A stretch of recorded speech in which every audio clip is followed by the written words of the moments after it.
everyone. We are finally live. Thank you so much for being patient. We are here with some incredible carnivores. I want everybody to introduce themselves. Obviously, I'm sure you know all of them already, but let's just go down the line.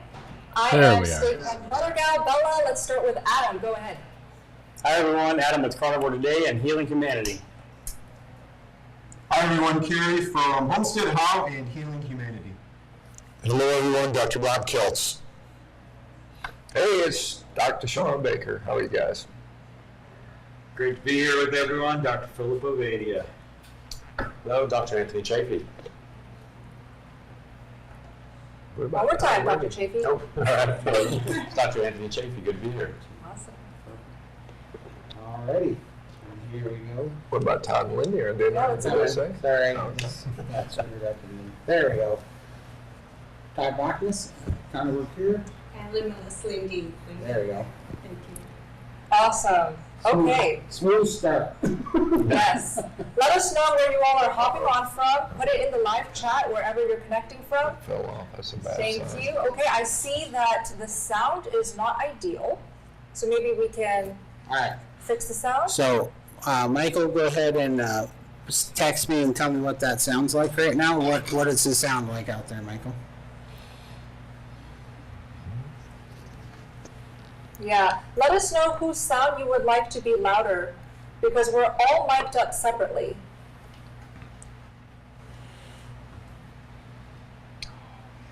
Dante, can you hear us? Yes. Yes, I can hear you. How are you? Welcome. Good. How are you? I'm great. Wish I could be there, but hey, I'm alive. That's right. That's good. Oh, because you had a crash, right? Car crash, yeah. Yeah, it's a car accident. Yeah, I had a car accident on the Florida Turnpike on the way to the airport. Thankfully, Florida drivers. Well, those carnivore bones protected you. Probably the New Yorkers. Okay. I see that everyone sounds tinny except for Dante. That's skinny. Alright, we'll go ahead and give it a little more here. It might be just the Yeah. microphones. Could be the microphone. Yeah. They all have Got nice lives ever. Oh, wow. Yeah. This is one of the dentist conventions, carnivore. There we go. We'll try to go. Try again? Yeah, let's try again one more time. I'm really loud compared to everyone else. My people are saying maybe I can turn mine down a little bit. He says I sound like I'm in the bathroom. Okay, I guess. All right.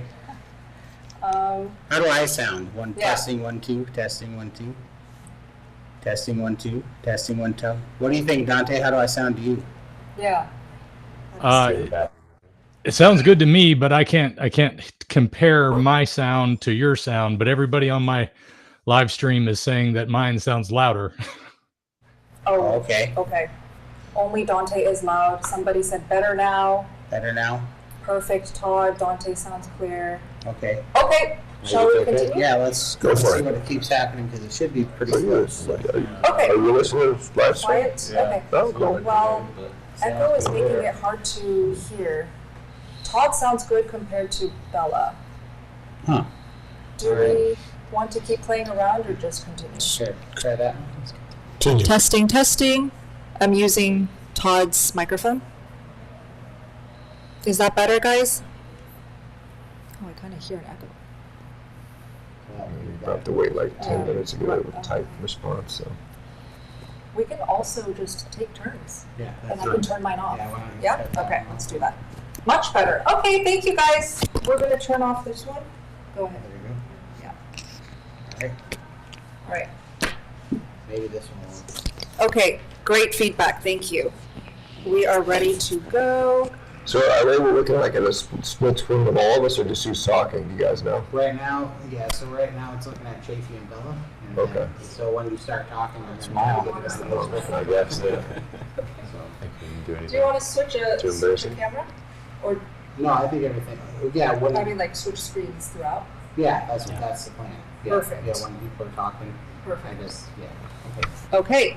all right. Well, let's get started. This is a Q&A after all, so go ahead, type your questions in the chat. And I'm going to moderate, read out the questions for our panel today. I know a lot of you guys can't be here in Texas, Hack Your Health, so we are making it up to you all of the subscribers to all of these wonderful YouTubers by taking your questions today. All right. Go ahead. Sounds bad. That's rude. Dr. Chaffee sounds bad? How so? Oh no, you look massive compared to me, Dr. Chaffee. Okay. We want Kiltz. Let's show Kiltz. Dr. Kiltz. There we go. Hi, everyone. Thanks for being here. There we go. Awesome. All right, we've got a question from Gaia. Thank you so much for the super chat. She says, scoliosis of spine. I'm 40 years old. Not affecting me much, but how can I best prepare my spine and body to reverse or stop progression of it? Carnivore for 126 days now. Congratulations, by the way. Dr. Baker, what do you think? Well, I have no idea why that went to me. No, I'm kidding. Well, I mean, it depends on the severity of the scoliosis. I mean, probably if she's 40, and maybe, I don't know how long she's had it, it's hard to say. But I think really the best thing you can do, honestly, is the same things I tell everybody to do for anything else. It's lifestyle, eat well, don't eat an inflammatory diet, because inflammatory diet will literally age our musculoskeletal system. She should strengthen her back, however she can effectively do that, again, without knowing her limitations. I would do that. I would make sure I maintain a healthy body weight. And beyond that, I don't know if there's anything you need to do beyond that preventively. I mean, like I said, scoliosis surgery is usually reserved for fairly severe curves, and it's often done early in life, but there are some adults that have that. But I think keep the back strong, keep the mind good, and that's, I think, the best you can do. Thank you, Dr. Baker. So it looks like the audio is not so good. Maybe we can just pass it around your microphone, because everybody likes your sound, Todd. This one right here. Yeah, Yeah? Let's Could try be that you're that. just holding it close to your mouth too. I don't know. Okay, so we can try that. Okay, we've got this next question from Lady Tash. Oh, maybe it was because it's in his shirt. Can you say something, Shawn? Something. What do you guys think? Let us know. All right, Lady Tash says, recommended butter/fat intake for one recovering from chronic pancreatitis and starvation to help to recover. Let's give this to Dr. Chaffee. No. So pancreatitis. Well, I mean, obviously, if you're recovering pancreatitis, you have recovered from that, and you're just trying to get better. And obviously, it's the same advice. You're just trying to eat a diet that's not going to cause any more stress or inflammation in your body. It obviously matters what caused the pancreatitis. You want to eliminate any sort of issues that could be continue to trigger the pancreatitis. But really, it's not much of a difference. Typically, if you have acute pancreatitis, the idea is you want to fast, you want to rest your pancreas and just let it relax. But if you've sort of recovered from that, you can start easing back into eating a normal diet. Meat is going to be extremely easy for you to digest and absorb, but if your pancreas is still stressed, you may not be able to tolerate all that much. So just ease into it and just see how your body goes with it. But it's the same sort of advice. You just have to maybe ease into it a bit easier, depending on how much it's affecting you at this point. Excellent. All right, I have an idea to really make this live stream experience better. Let's all turn off our microphones, and we're just going to use Todd's excellent microphone, and we're just going to pass it around. Okay? Okay, it's not an issue. Yeah. Or we can keep. Well, they might have one. Yeah, let's keep one from that table. Dr. Kiltz, let's try your sound. Testing 1, 2, 3. Can you hear okay? That sounds really tinny. I can hear it. Can you hear it over here? Yeah. It's overmodulated. Let's try Dr. Ovadia's microphone. All right, hopefully this is the winner. Do I have the best microphone? Yeah, let us know, guys. Does Dr. Ovadia sound good? Type it in the chat. We're waiting. That's It's awful. That's just his voice. Sorry, man. Just do what y'all mind again, just to see. Kiltz is muffled. Let's see if Ovadia sounds any better. Oh, Ovadia's good. Okay, so the rest of you guys just open up your microphone like this. Someone else is saying Dr. O is not so good, so I think possibly subjective. Better Dr. O. Let's go with Dr. O. So open up this lid and then click on off within that lid to turn off your microphone, except for Dr. O. I guess the other question could be, is it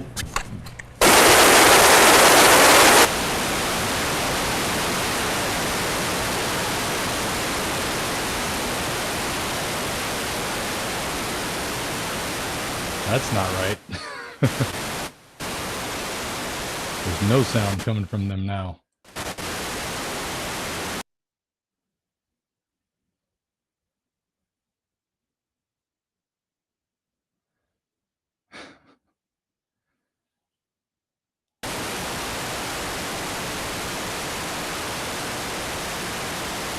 I don't know if anybody can hear me, but I hear the static also. Nothing coming through from the stream from Austin except for static. Okay, they're saying the same thing for me.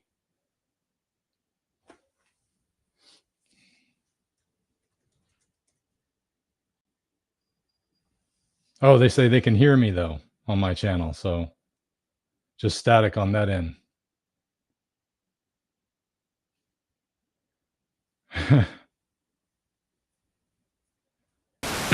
All right. Well, since I'm in charge right now, until we get the sound figured out, I just thought I would say hello to everyone that I wanted to be in Austin and see, but I wasn't able to be there. So, but life has its ups and downs, and I'm just thankful to be alive after the accident we had. I mean, it could have been a whole lot worse. So, and carnivore way of eating, I think, is one of those things that prepares my body for dangers like that. I've talked about it before.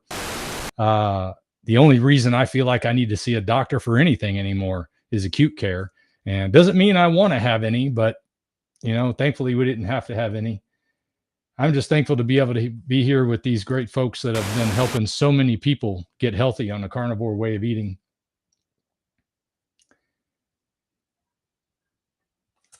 Let's see, we got some questions that came up in here. I'll see what I can do on my end to answer, or see if I can answer some of these questions while we're waiting on everyone to get in.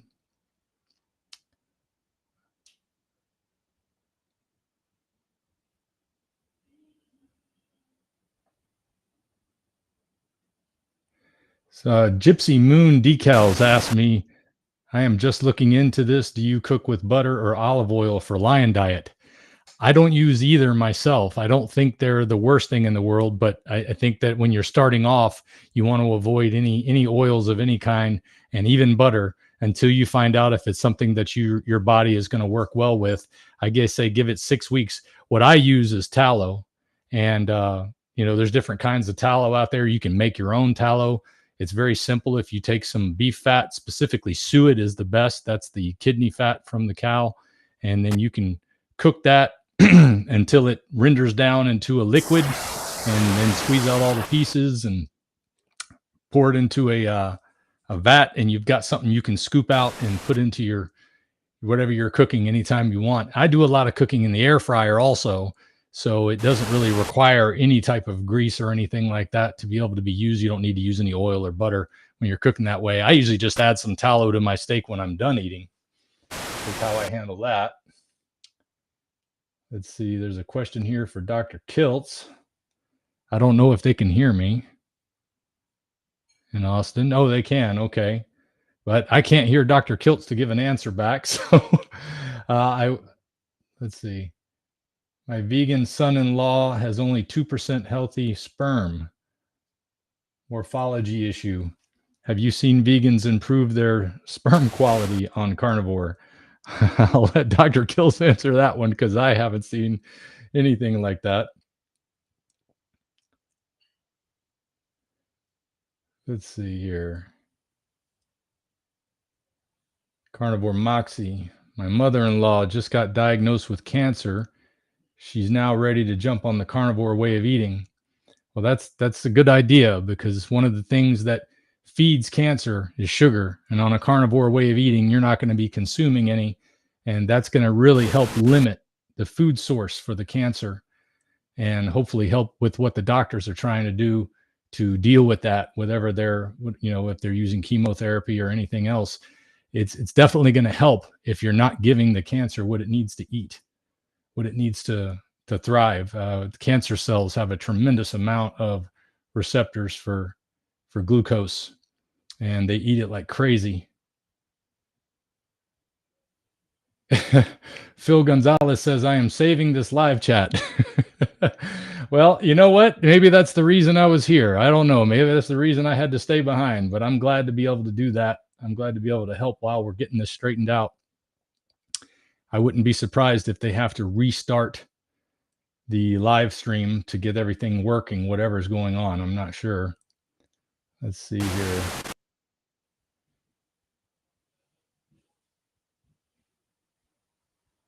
Just a little comment from Welderfish. Thank you, everyone, for your carnivore stories. I checked into the hospital April 1st at 420 pounds, started the carnivore way of eating. Where did it go? Now I'm having troubles with my, there it is. Started a carnivore way of eating May 1st, and I lost 40 pounds in 1 month. I feel great and have much energy. That's always good to hear, man. I tell you, anytime you can get that, a lot of these questions are going to be answered, I think, primarily for folks who are getting a lot of extra weight off their body. They're going to find that just having the weight off your body is going to make a huge difference for a lot of the problems you're having, especially if they're related to any aches or pains in your joints and other things where your back hurts or your legs or knees. Getting that weight off. I mean, I've lost close to 100 pounds on this diet, and I can't imagine what it would be like to walk around with 2 of those large barbell plates that you see at the gym that are 45 pounds a piece, carrying those everywhere I went.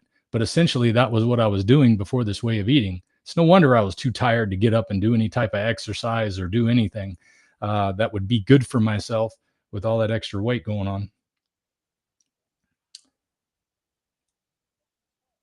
Oh, and somebody did point out a good one for Carnivore Moxie, who mentioned that her mother-in-law had cancer. Watch Dr. Safe Read for cancer. He does have a lot of great, he is a font of knowledge when it comes to cancer.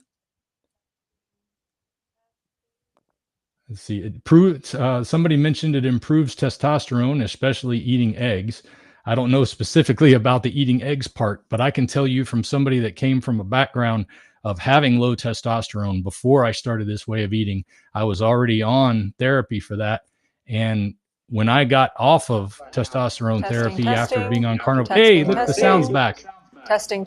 Oh, Dante, thank you. Thank you so much. Okay.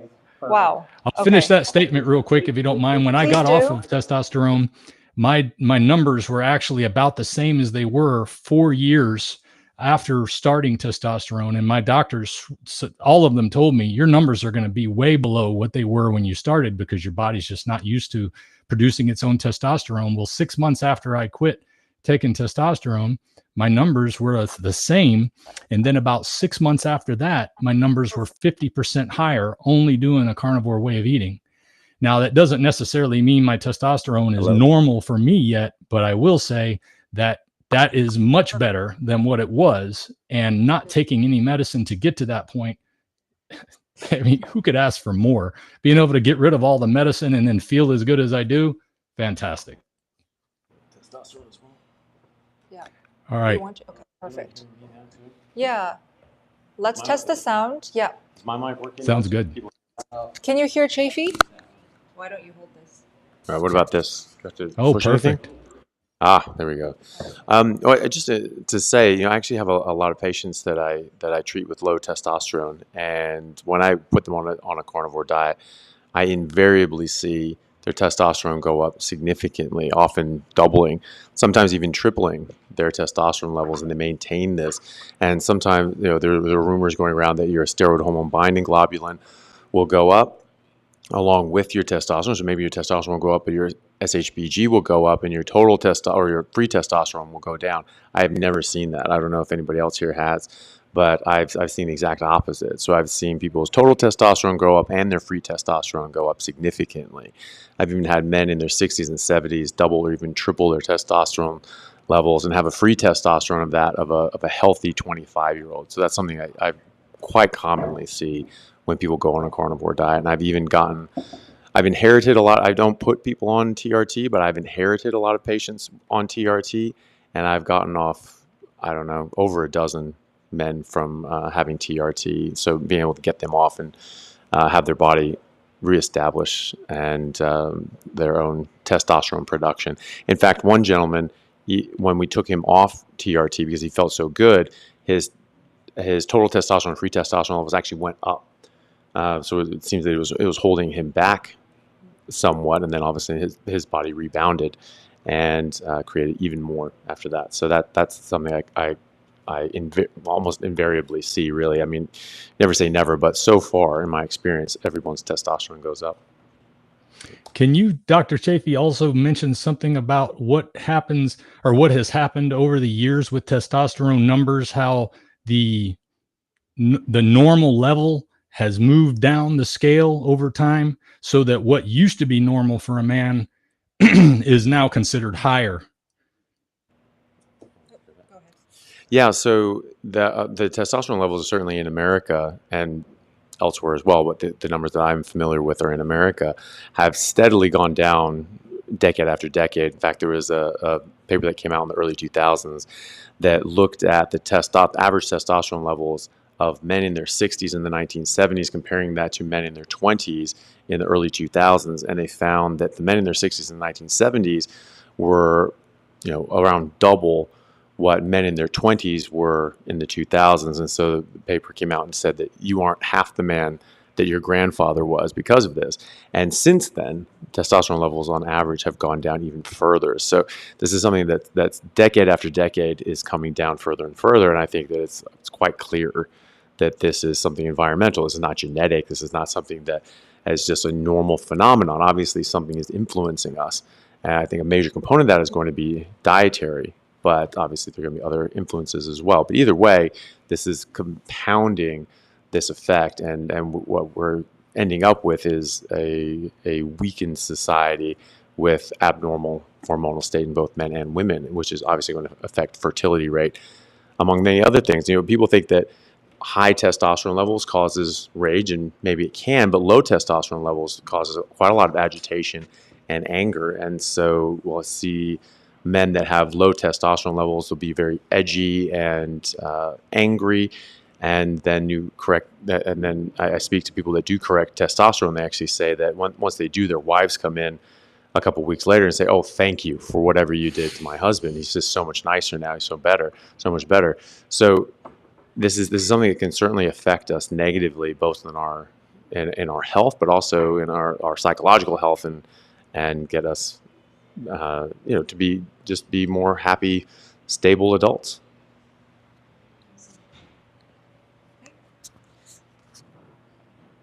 By the way, thank you, Dante, for holding the live stream while we were figuring out the audio. We really appreciate that. Thank you so much. I'm just glad I was in the position to do it. That was amazing. Okay, let's do this next question. Thank you, Art, for the super chat. I'm 2 months into carnivore, trying to cure my sebopsoriasis. It's slightly better, but I still have flare-ups every week. Should I stick on it and be patient? Maybe increase the butter for faster healing.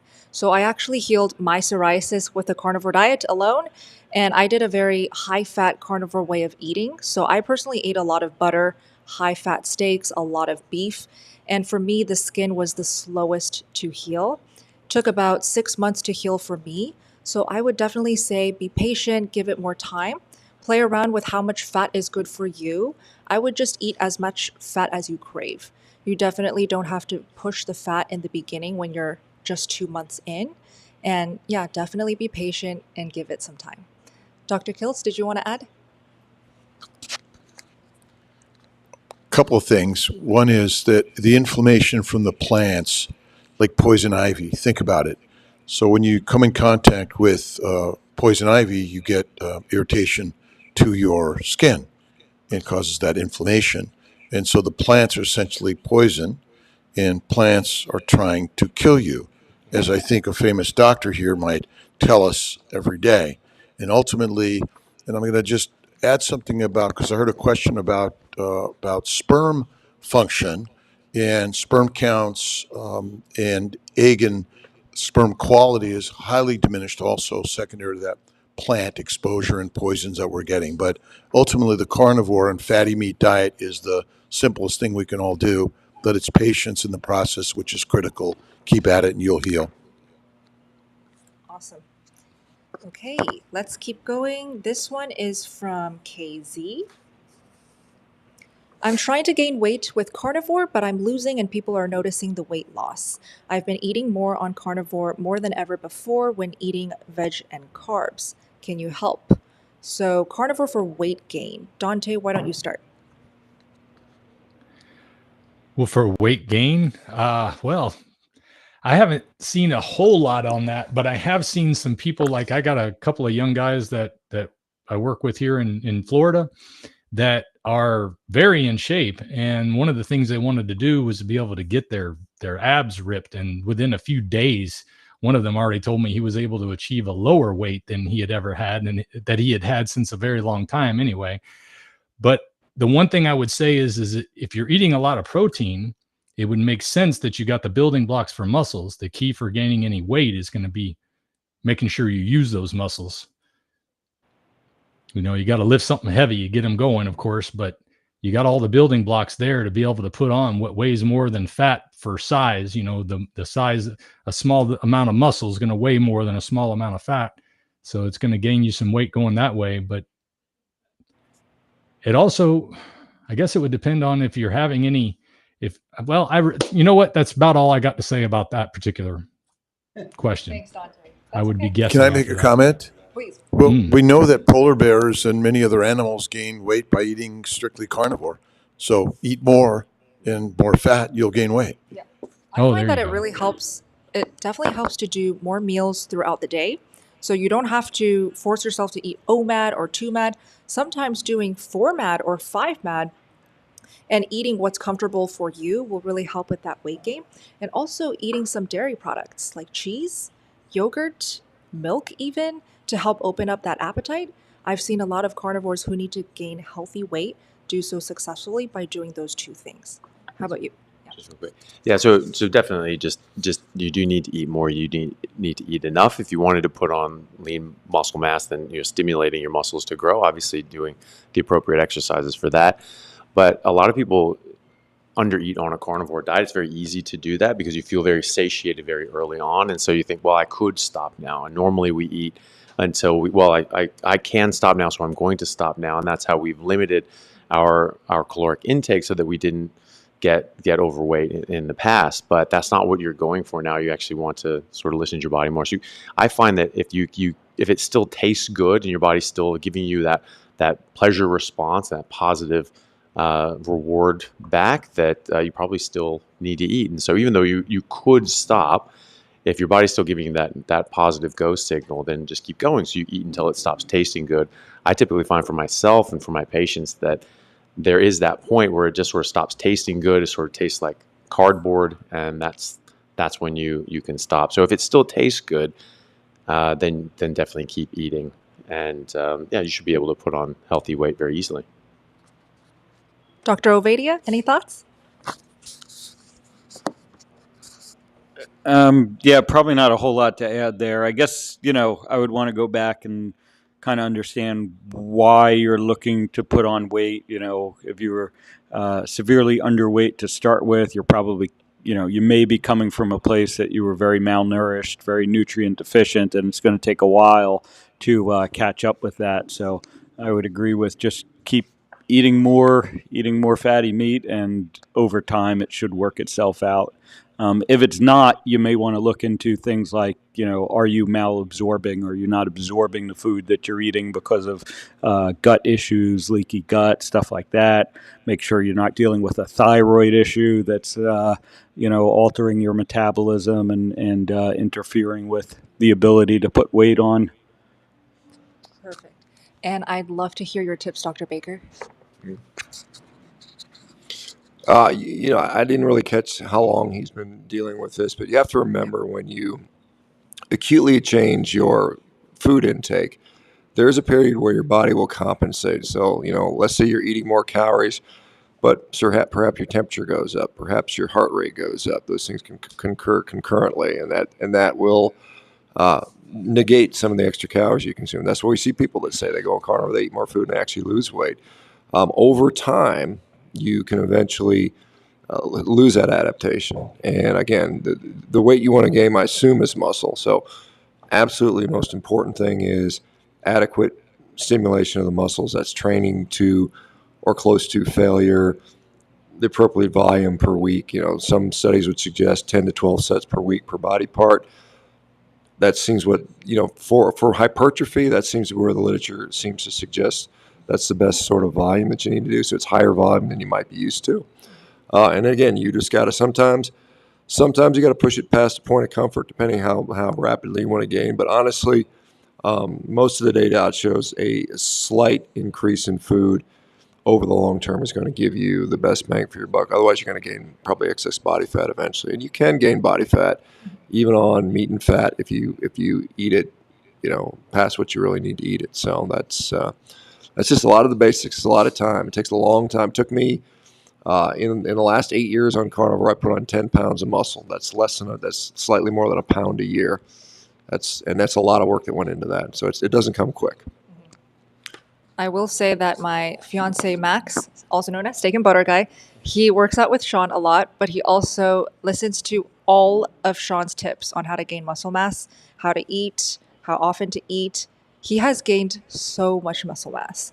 What you would say, yes. Yeah, he's gotten a lot bigger. Yeah. Absolutely, yeah.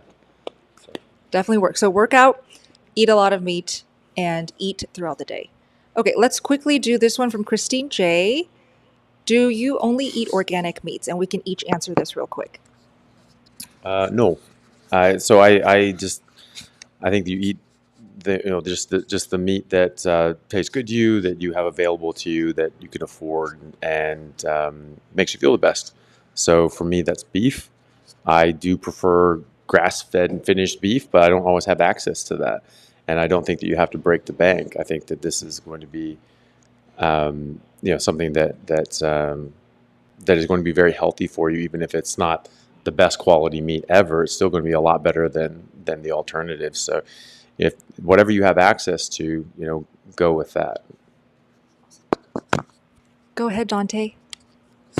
Yeah, I eat both. I buy local when I can, and I always encourage people, if they can, to buy local, because our system with all the 4 major meat packers having such control of everything is a mess. And if you can support those local ranchers by buying their stuff locally, and it's grass fed and finished, that's even better for you.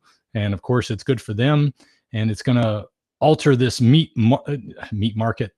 It'll alter the market for meat the way it is right now.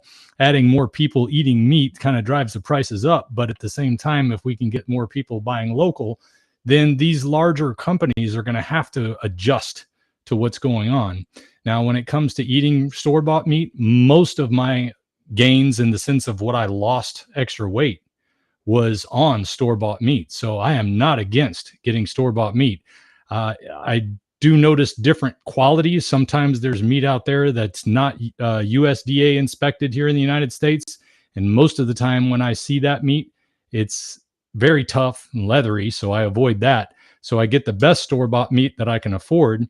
And then I also supplement that with what I buy from my local rancher. So I'd say about 50% of the time I'm eating organically grass-fed, grass-finished beef. And it is a very different feel in your mouth. The cows have to be raised right. They have to be raised on good grass. I mean, they're not just left out there eating in a field where the cows are eating all the way down to the ground and they're not having any actual grass that they can pick up with their tongue. It makes a difference. It's good to know your rancher. But the bottom line is you don't have to eat grass-fed to get the benefits from this diet. It's just that we're all looking to optimize, and I try to add as much as I can for that purpose. Awesome. Which camera should I be looking at, by the way, Todd? Right there. So if you This? right there. That one? Oh, got That it. one. Okay. Yeah, I agree with you, Dante. I try to support local farms. I buy from PCC. So I live in Washington. It's a local co-op. So I try to support local farms by buying meat there, but I also buy from Costco, Whole Foods, and I also buy from Manager's Specials to get that really great discount. So I do a mix of all types of meats. I really just like Costco and local beef farms that we use in Montana. Just grass-fed, grass-finished beef is our favorite. Oh, I forgot to put the camera on myself. Let's see. How about you? What do you guys use? I just buy for convenience. I go to the supermarket, just buy off the shelf. Occasionally we do order direct from the butcher, and I'll order like 2 weeks worth of meat at a time, and then just supplement with supermarket meat. So Let's go to Adam. Take one down, pass around. I actually prefer the grain-finished beef. I've had grass-finished beef occasionally, and I don't really prefer the taste of that. So I actually healed a traumatic brain injury from 6 years prior to starting the carnivore diet with grain-finished beef. So I don't think there's actually anything wrong with that, but go with what you prefer.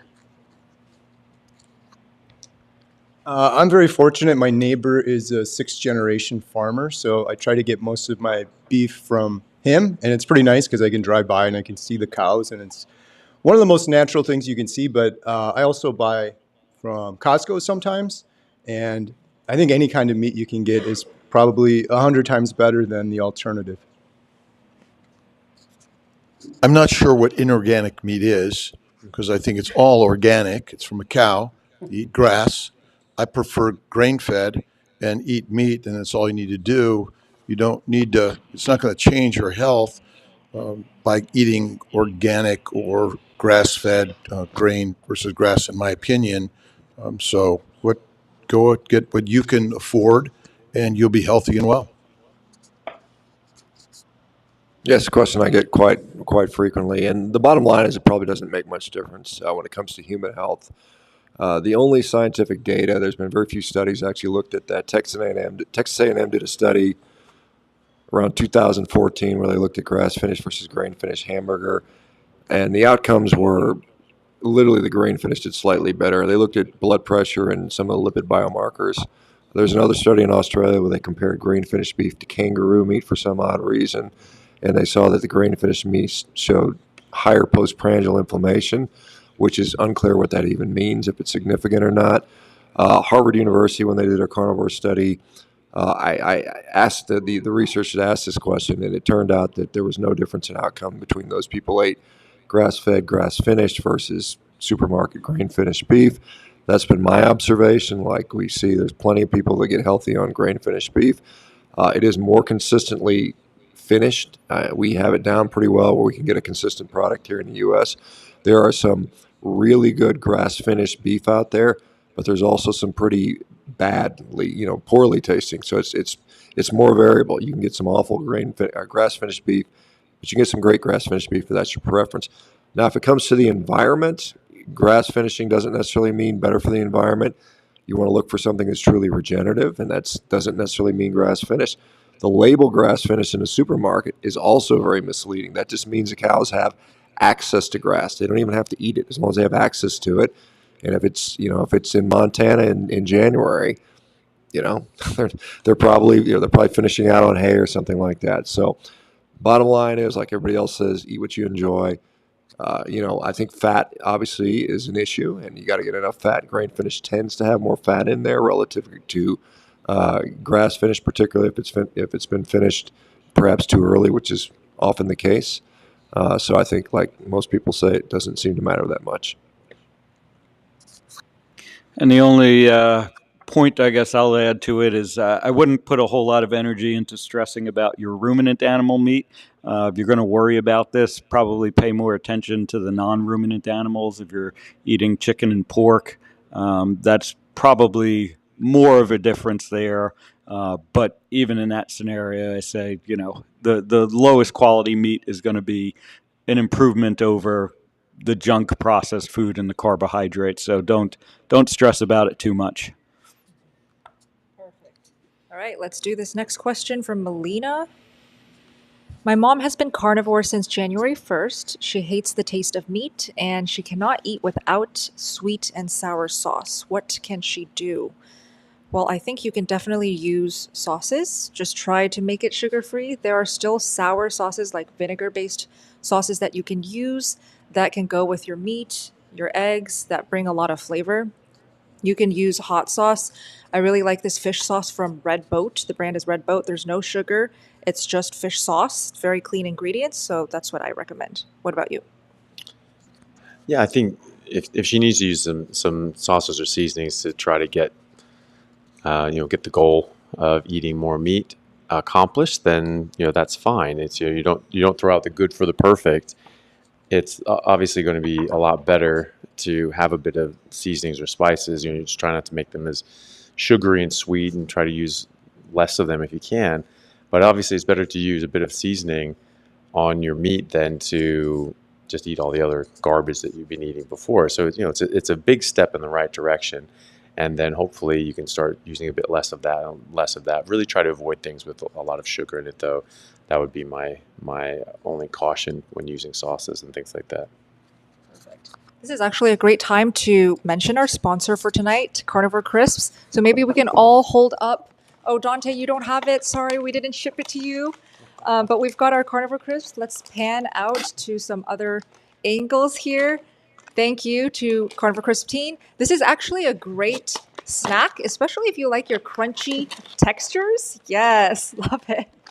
We each got a different cut of meat. It's all just meat. I've got the ribeye here. Todd has got some dog treats, which, by the way, humans can eat. Dog treats.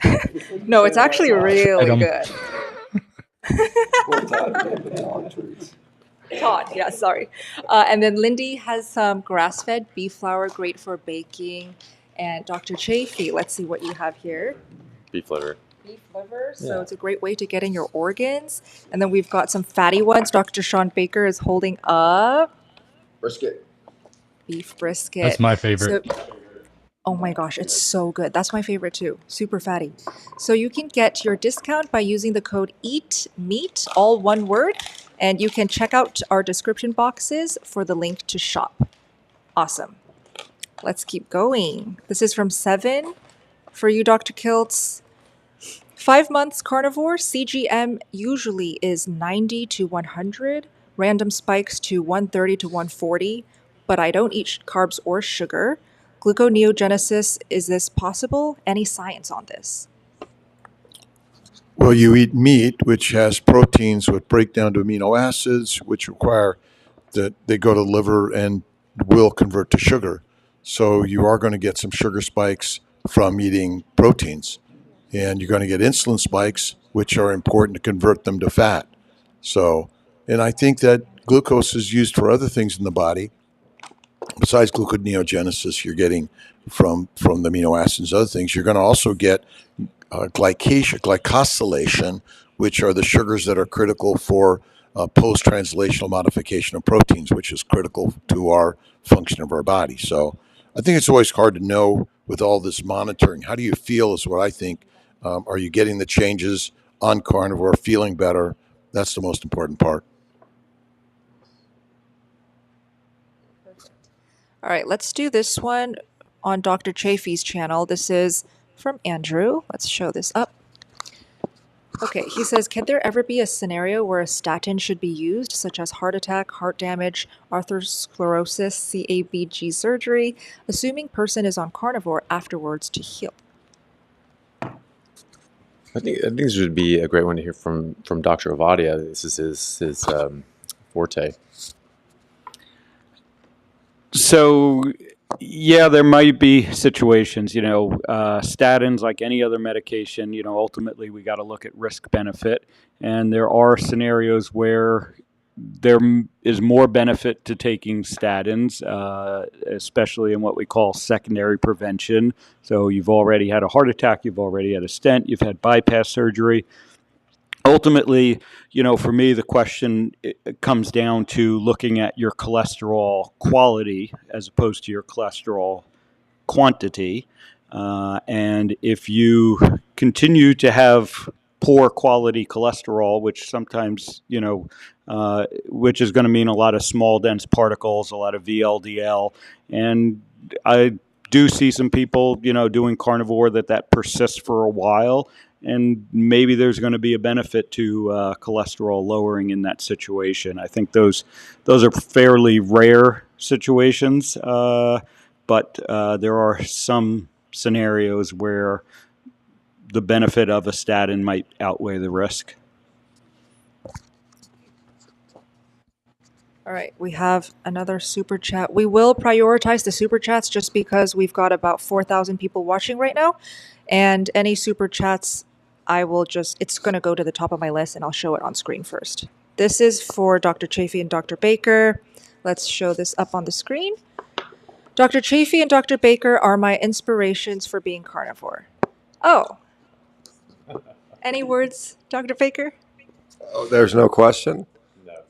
Okay, well, I'm sorry. You need better inspirations. No, okay. No, I mean just keep up the good work, and I tell you, every day for me is a struggle. It's not easy. You just got to keep doing it. Don't worry. Like I said, if you wait for motivation, you're never going to get it done. It's just I tell people to adopt the mindset of who you want to be. Your body won't go unless your mind goes there first. And so if you start just sort of demanding of yourself that you want to be something better, then believe it, and then your body and the rest of you will follow. So it's like I said, even though it maybe seems like it's easy for me, it's not. It's always a struggle. It's always a chance. But that's the nice thing about life. If life were always easy, it would be boring, and the struggle is what makes the success so much better. There'd be no happiness without sadness because it's all relative, right? So anyway, hopefully it's helpful. And Dr. Chaffee, any words of encouragement for everyone? Well, it was just very, very nice of you to say that, and I'm very glad that that our videos could help you and help inspire you to get healthy and get on a better track that can keep you healthy and happy for longer. So I really enjoy doing this. I've always liked meat. I've always hated vegetables, so this worked very well for me. But it's just nice to see how well people are doing with this and how many things that they're able to reverse and heal. It's actually pretty miraculous, when you see people in the clinic setting and they're having all these different sorts of very serious issues, and they do very simple but not always easy dietary changes, and you see absolutely miraculous recoveries in people that were heretofore believed to be incurable, irreversible. You can only mitigate the symptoms with very heavy and expensive, potentially medications. So it's just really nice to see more and more people trying this and coming out and having such great results. So thank you very much for giving it a try and for saying such nice things. Really happy that we could help. Yeah. Go ahead. I think was that a fan? I think for the next fundraiser, they want Chaffee and Baker to arm wrestle. Yes. I think that would be fair. If you guys want to see that, comment yes or no in the live chat. We'll vote. Oh, Dante has his hand up. Me too. Yeah. We already know the conclusion here. What is that?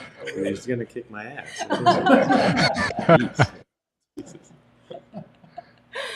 All right, let's keep going with the questions. All right, our next super chat. Oh, I don't know if this is a question and it keeps running away. Just try to show it right there. Yeah, it just doesn't stay. Let's go to pinned. Yeah, Michael, help me pin the super chats and I'm just going to go through them. Super chats, yeah. Ivy. I remember someone saying that nose dripping after eating was a sign of some problem. For me, that was histamine intolerance. And in the beginning, I had that a lot. So when I ate anything aged, like cured meats, which is aged, cheeses that are aged, I would always get a runny nose, snot in my nose, congestion in my nose, and Dr. Chaffee can explain the science. Oh. No, well, the thing is, I've noticed I get a runny nose sometimes after eating certain things, but I've broken my nose so many times in rugby. I just always have a bit of a sniffle, so it never really, never really triggered anything for me. But sometimes I do notice that with the histamine sort of things. It doesn't really matter whether it's histamines or something else that's causing a reaction. What matters is you're having a bit of a reaction, and if that's enough of a reaction that it's affecting you negatively and you don't like it, then just try to avoid those sorts of meats that trigger that reaction. That's really all there is to it. Whether it's histamines or something else, it doesn't really matter. And so if you're eating certain meats and you feel great, then just eat those. And if you're eating others that make you feel a bit sniffly or whatever, and you don't like that, then just avoid those. It doesn't really matter what's causing it. This question is for you, Dr. Baker. I was fortunate to meet Shawn last year. I'll be there tomorrow at Hack Your Health, and I look forward to meeting all of you. Inspirations. Yay. That's it. Oh, that's not okay. Well, come up, shake my hand. I'm happy to talk. Sure, absolutely. That's why I'm here. That's what I'm here for. We're going to be speaking at 1 p.m. tomorrow, Sunday, and you will be able to see Dr. Baker, Dr. Kiltz, Dr. Chaffee, me, Emily Harvo, and Raymond Nazon. So hope to see you all there. Next super chat. I'm postmenopausal. Which are the best blood tests to do, and what levels should I be looking for? I have sleep and some other issues. A friend keeps telling me my hormones are probably out of whack. Dr. Kiltz? Well, if you're postmenopausal, that means you're in menopause, and that means your ovaries are not making estrogen or progesterone any longer. And so they should be low, and you'd also find a high FSH, which is the hormone from the pituitary gland that directly stimulates the ovaries, trying to get it to make the reproductive hormones. But certainly a lot of the symptoms from menopause, hot flashes, are thermogenic inflammatory reactions, I believe. And by going carnivore, you'll significantly improve that and heal. And fatty meat, butter, well, those are things that I think are very important. I also believe that fasting, cold water therapy, red light therapy, get out and walk, do some weightlifting, and get out in sunlight. That's also real important. What you have, obviously you've got some adrenal gland that's looking to produce some of those hormones, and I think there's studies in postmenopausal women looking at higher fat diets, which do show at least an elevation in estrogen. Correct me if I'm wrong, Rob, on that. Well, you're still going to have a low estrogen level on the postmenopausal, because it's the ovaries that really contribute. You're going to get some testosterone coming from the adrenals more than anything. But I haven't seen any that's significant. Most patients that are menopause, you look at their estradiol levels, their progesterone levels, they're all single digits, yeah. Okay, our next super chat from Mary. I have Parkinson's. Food choices, please, and I'm hoping to come off carbidopa, levodopa. Well, you shouldn't come off any medications unless it's appropriate to. So do work closely with your neurologist. Not everybody can come off their medications. There are many people coming off many medications. Everybody can come off every medication. That's very important to not drop those unless it's appropriate to, with the help of your doctor. As far as the best things to eat, it would be the same things. It would be the high fat meats, high quality meats with very good fat content, DHA, EPA content, and very low inflammatory foods. Things that aren't going to cause any sort of neuroinflammation. Get rid of omega 6s, linoleic acid, all different plant toxins, all these sorts of things. So doing a high fat carnivore diet, and just see how your body takes to that. Obviously very ketogenic. It should be, if we're just talking just meat and water, you should be in a ketogenic state, and that's much better for neurological issues as well, for a number of reasons. Ketones will suppress inflammation, but it will also it's a better energy fuel source for your brain.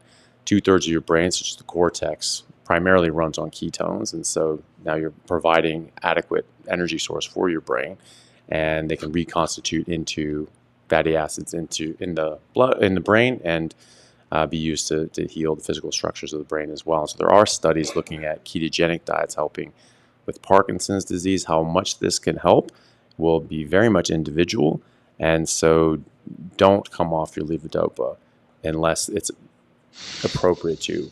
My father has been able to come off levodopa, and he has Parkinson's. He was diagnosed with Parkinson's about 7 years ago.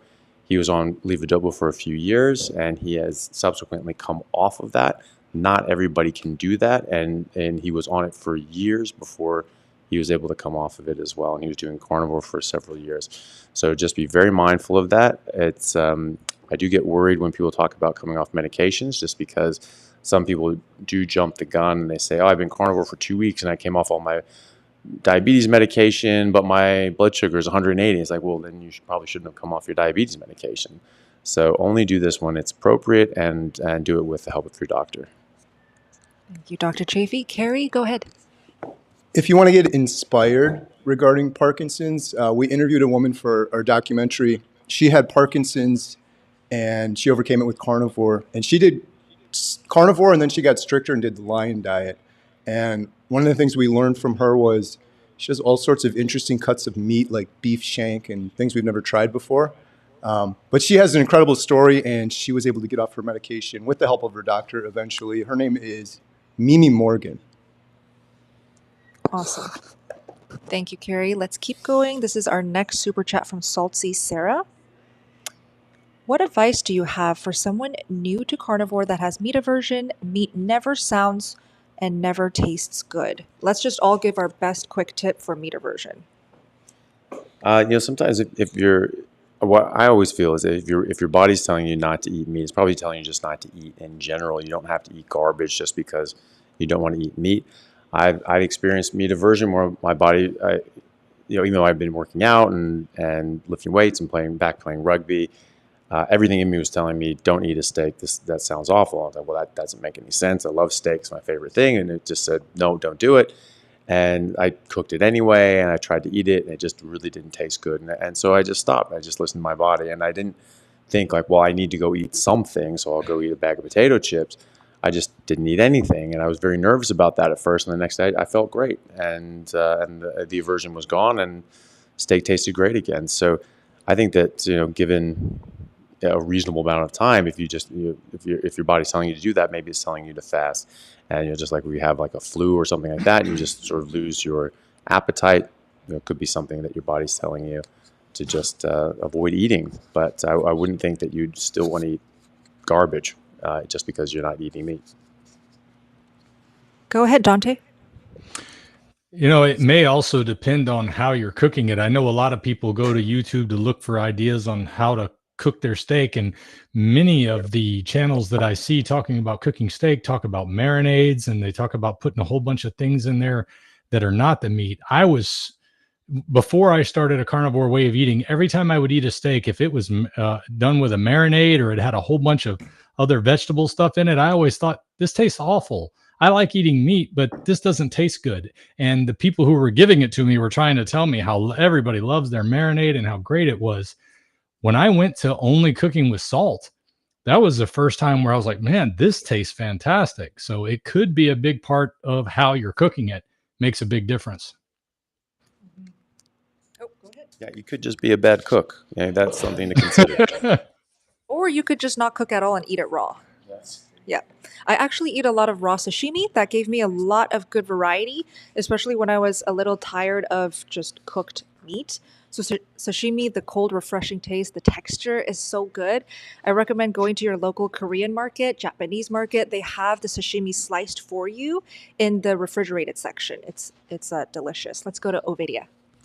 Yeah, just I would say take advantage of the large variety of animal protein sources that we have on this planet. All the different ruminants, non-ruminants, seafood, and different preparations, and go to one of the carnivore cookbooks or carnivore cooking channels. You can get lots of great ideas to get some variety, and you'll probably overcome it with time.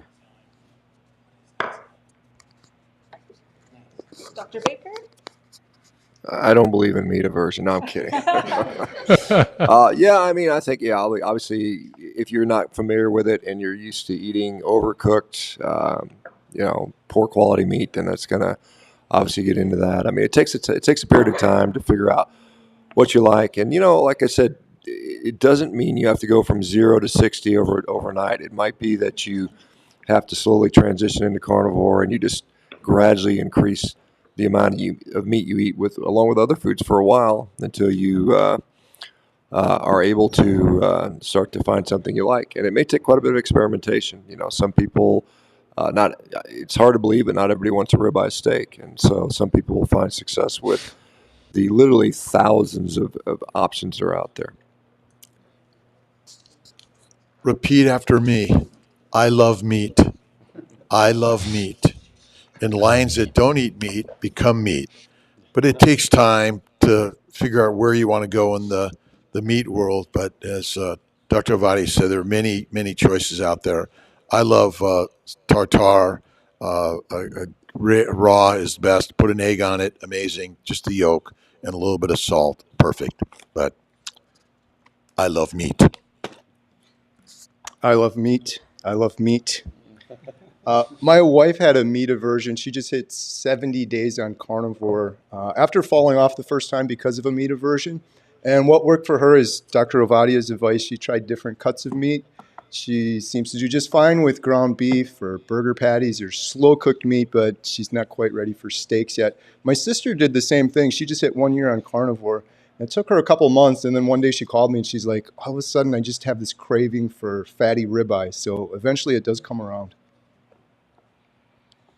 I love Dr. Kiltz and meat. So this is all great advice that we've heard so far, and I can speak from my experience where meat aversion happened for me when I had to lose weight, actually. And once I actually, got down to my target weight or close to it, I didn't really have any sort of meat aversion anymore. So I love meat. Every time I get meat aversion, well, I don't anymore because I fast. I eat for 7 days and then I fast for 7 days, and fasting for 7 days makes me really love meat. So I think fasting is ultimate. Yeah, fasting is the ultimate cure for being picky. So that's what I find works the best for me. Yeah, I often get steak aversion, so I like to slow cook my meat. So I roast it first and throw it in the slow cooker, throw in lots of water and make it really soupy. And it's just that texture difference it's a big difference. Okay, our next super chat is from All Freedom for Dr. Kiltz. Are there any baby formulas that do not contain oil? Mother's breast milk. That's really it. And you can actually get donated breast milk, and that's what you should be looking at, because the baby formulas are not the way to go, in my opinion. There may be some out there. I have not seen them yet, but I would try to find donated breast milk if you can't make it on your own. I actually just looked into this recently because I had a friend of mine who's they had a baby, and mother's milk just didn't come in, and so they were looking at that, so they're getting donation milk, and then they found other people that were willing to donate and had extra milk and things like that, were going to give it free. They were a bit nervous about that, just because they didn't know about their Pepsi and all these other sorts of things, and didn't know if they took different medications and substances and all these sorts of things. So they were a bit concerned about that. We looked long and hard. We really couldn't find any formulas that didn't have seed oils, certainly not in America. I think there's some sort of law that says they have to put these stupid things in there to get this certain requisite amounts of omega-6s, and they want the linoleic acid apparently, not arachidonic acid, which is the animal source omega-6. So not in America. We looked in Australia. We looked in New Zealand. We found some goat's milk-based formulas, but they all had like palm oil and things like that in it as well. So you can find ones that are better. They're typically outside of the U.S., But no, I haven't found any that don't have them. So it might be something for the entrepreneurs out there to think about making something like that a better option, because there are people looking for it. But I agree with Dr. Kiltz that you can actually often find people that are willing to donate milk, and you obviously want to have a good idea of what the mother's eating, and if they're on medications and all these sorts of things, and if there's any sort of communicable illnesses that they can translate through the breast milk. But yeah, it's difficult. Let me just add one thing to that, and certainly I agree with breast milk is clearly best.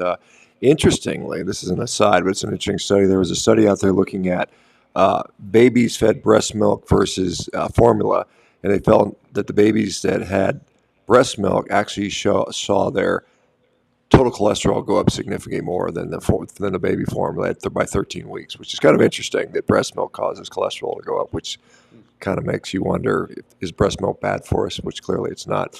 There is, on the Weston A. Price Foundation, does have a homemade formula using goat's milk to substitute for that. So again, goat's milk is probably the best non-human milk, I think, that's out there. I'm not a specialist in it, but that formula does exist, and they have a way to make that. So that might be of interest. TPN, or looking at lipids, which if you look at the fish oil lipids, which contains egg proteins and fish oil, might be something to look at. I haven't heard of anyone using it for that, but something interesting. Okay, this is from David. Thank you for your second super chat. I'm sorry, guys. We are now over 4,000 people watching the live stream, and we all want to say thank you so much for taking the time to be with us. We really mean it. I know each and every one of these carnivores here, they appreciate your support every single day. I know I do. So all of the super chats are literally in line in front of my screen. I'm just going through each one, and we're trying to do our best answering all of your questions. So thank you so much for being patient. Okay, David. Bride started carnivore in March. Oh, congrats. LDL was 130, 2 months later, 220. Told not to panic, but it's hard not to when traditional doctors are. Note, she was malnourished and underweight to start. Thoughts, Dr. Ovadia? So again, like I said earlier, lipid quality, not lipid quantity. Someone like this, if we have reason to be concerned, you can get an advanced lipid panel. You can look at particle sizes. Depending on age, you might want to get a coronary artery calcium scan. But ultimately, if everything else is getting better and she's feeling better and her overall health seems to be improving, I wouldn't be getting hung up on one particular number on a blood panel. Yeah, I'll just add, you mentioned she was sounded like quite thin and malnourished. According to Adrian Sotomoto's meta-analysis of 41 RCTs, looking at what drives up LDL cholesterol in a low-carb setting, low BMI is the most common thing to do that. So BMI below 25 was associated with significant increases in LDL cholesterol. Class 2 obesity or BMI above 35 often associated with reduced LDL cholesterol. And again, it's like Phil says, it's conditional. I think it's a dependent variable. So it's something you shouldn't ignore, but you should get more information. And I think that's probably the most, based on what we know now, that's probably the most prudent advice. Anyone want to contribute? Or we're good? Okay, let's keep going. Okay, oops, let's do Ricky. This is next, showing on screen now. Is carnivore safe for those with CKD? Yeah, absolutely. So one of the main reasons people worry about carnivore diet with kidney issues, they think that higher protein intake will damage the kidneys, but it does not. There's actually quite a decent amount of literature on this showing that higher protein consumption actually improves kidney function.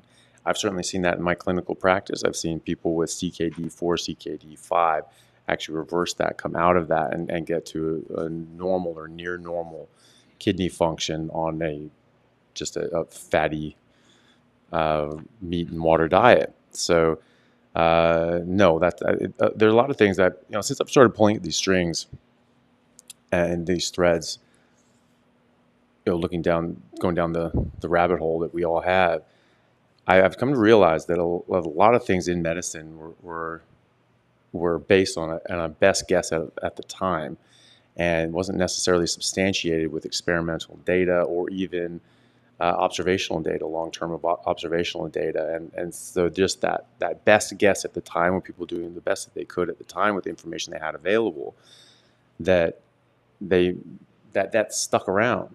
And then we just repeat these things ad nauseum, and we just, everyone knows this. Everyone knows that more protein makes your kidneys get damaged, and yet when people do the studies, they find that kidney function actually tends to improve with protein increase.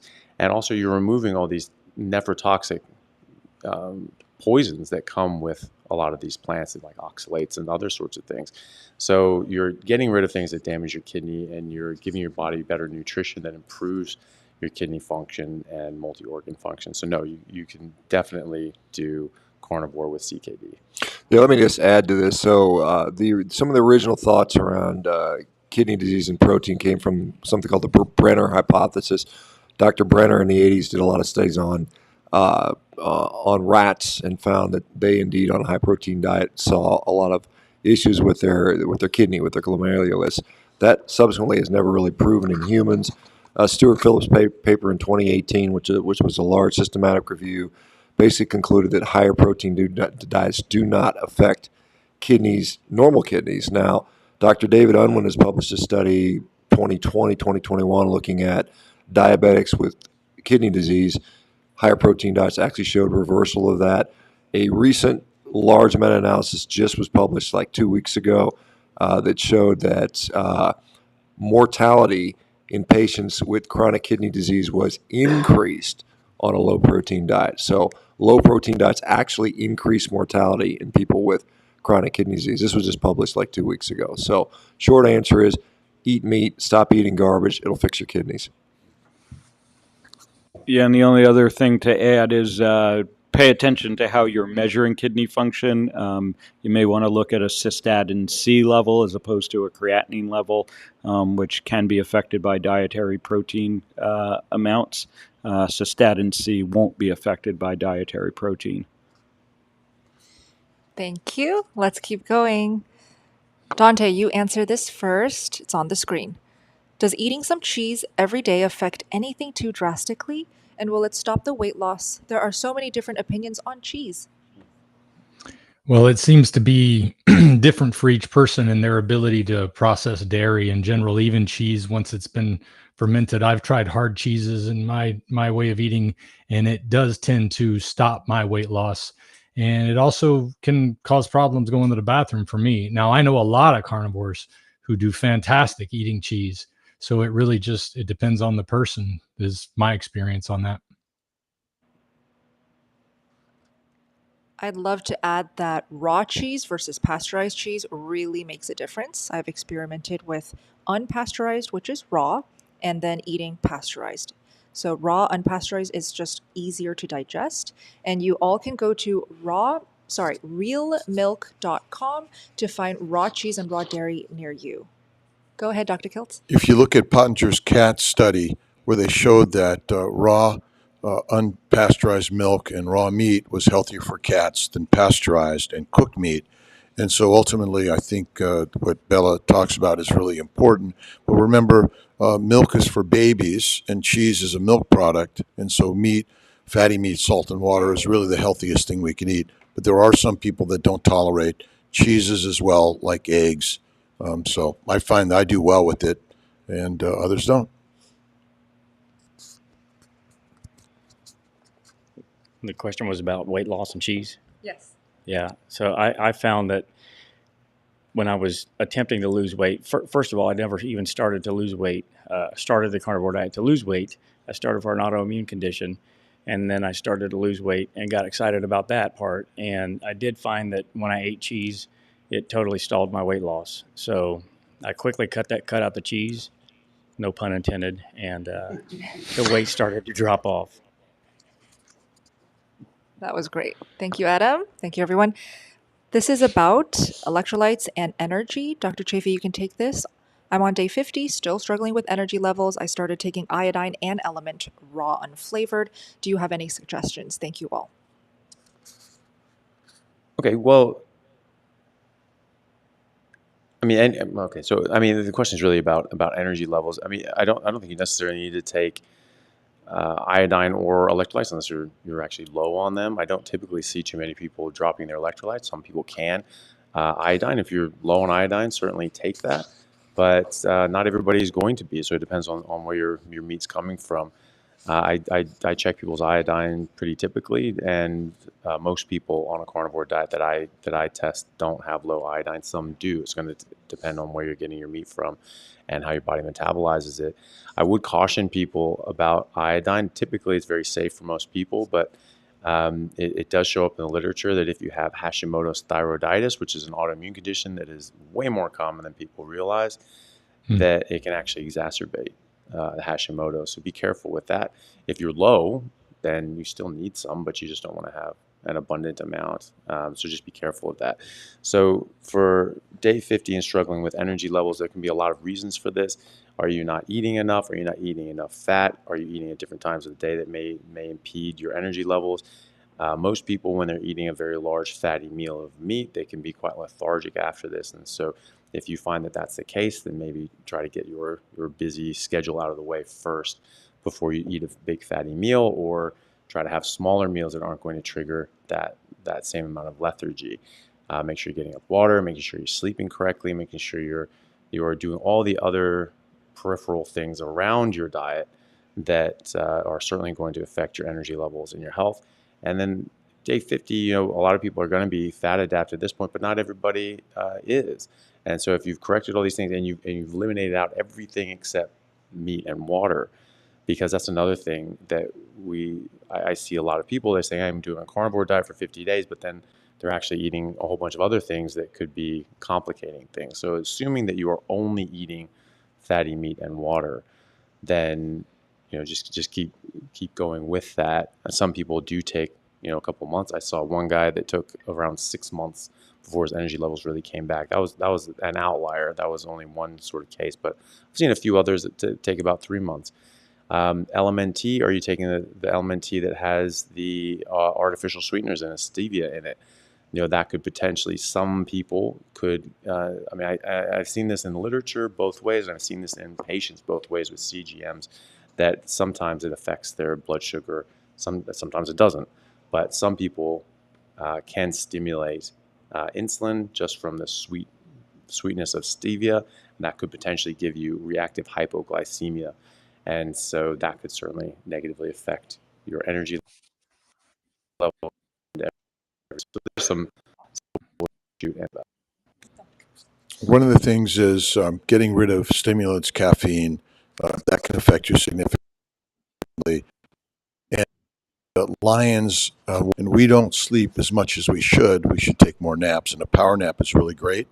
And another thing is we're all tired at times, but by simply getting up and beginning to move, you begin to get the energy of motion and the blood flow, and your energy just seems to expand. And I think it's highly important to start walking and moving and get out in sunlight. That'll help too. Yeah, just to piggyback on what, did you want to go, Todd? Sorry. Okay. Just to piggyback on what Dr. Chaffee was saying, there's some evidence that if you, for the average size person, exceeds about 75 grams of protein in a meal, you will see a rise in glucose, often basically through glucagon stimulation. So glucagon will cause the liver to break down glycogen, and you'll see a rise in blood glucose. So if you're eating a big bolus of protein, you might actually get a relatively early rise in glucose, which then may be subsequently followed by a period of fatigue. So that's just something to keep in mind, the size of your meal. So just kind of play with that and see if I eat too much at one time, how does my fatigue sort of, how does it affected by that? I was just going to have a follow-up question to actually something you said, Dr. Chaffee, about. I was wondering what is the opposite side of that coin? Because I know you're warning about iodine with Hashis, and I'm just personally curious because I started doing that Brownstein's 50 milligrams of iodine a day that Ken Berry interviewed. And that has been the closest thing to a miracle that I've ever seen happen for me. And also one other person in the SBG had the same thing. And I'm just curious while you're all here why that is having such a crazy effect, you know? Why the taking the iodine is having such a good effect? Yeah, exactly. Yeah. Just because those doses. Yeah, those doses, because I used to take 2 or 3 milligrams a day. Now I'm taking 50 milligrams a day, and literally it's given me 7 times the amount of energy, stamina. The sore throat that I had, I was getting cramps in my throat, like I had a goiter or something starting. That went away, and I'm not even kidding you, but I see in high definition color now, like compared to what I did. I do not know why that happened, but it was the craziest thing, and I am addicted to 50 milligrams. I take it like coffee. I look forward to it every morning because it's just such a huge energy boost, and I'm just curious what that might be. Well, I mean, if you're significantly deficient in iodine, you're not going to make thyroid hormone. You know, like there's T0 through T4. That number next to the T is the number of iodine molecules that's in there. So this is something that you have to have, or you won't make these things properly. I mean, there's iodines used in other capacities in the body as well. So if you're sort of significantly deficient in this, then you're going to have significant problems. The main thing is just with Hashimoto's. You know, if someone has Hashimoto's, that can actually trigger an exacerbation of the Hashimoto's. At least that's what the literature says. But if you're deficient in it, you still need to get it. You know, if you're not getting it from your diet, if you're not getting it from seafood or animals that are eating grass and things like that have been grown with iodine-rich soil, then you need to get it from somewhere. It's just to be mindful that if you take too much, it can trigger Hashimoto's, but you still need enough. Yeah. So even if you have Hashimoto's, but it's more delicate. I don't know if you have Hashimoto's, but you don't. Yeah. So that's So I have a couple patients with Hashimoto's that also had iodine deficient, like significant iodine deficiency, and so I will put them on some iodine, but I very carefully bring them up. I start off very slowly, and then start bringing them up, and I test them, and I say, okay, they're in a very good range. We're just gonna keep it at that level. We're not gonna just go overboard. That was really I'd like to interesting add what you on said. the energy side. Yep, One of the things I've noticed over 2 years, the past 2 years, where I've had to change different jobs, and I'm working in the morning, working in the evening, working the swing shift, working the graveyard shift. All of this has happened in 2 years, and I noticed a huge difference when I started swapping my schedule around like that. Circadian rhythm and sleep is huge for your overall energy, and this is probably the most important thing I could say for getting that nailed down. And it's hard when you have to work a job or something that's adjusting your schedule like that. But if you can get up at the same time every morning, get out and get a little walk, get some water to start before you drink coffee. If you're a coffee drinker, start with water, start with a little sunlight in your eyes. It's going to make a huge difference in your ability to wake up. I've gotten back into some morning walking. Like I said, my schedule has been very difficult on that. And in just a few days, I've noticed the difference in getting back out and seeing that early morning sunrise, helping to get my mind going. And I have felt much better all day long just in those 2 days. And anytime that I've been able to get my circadian rhythm straight, it has made a huge difference.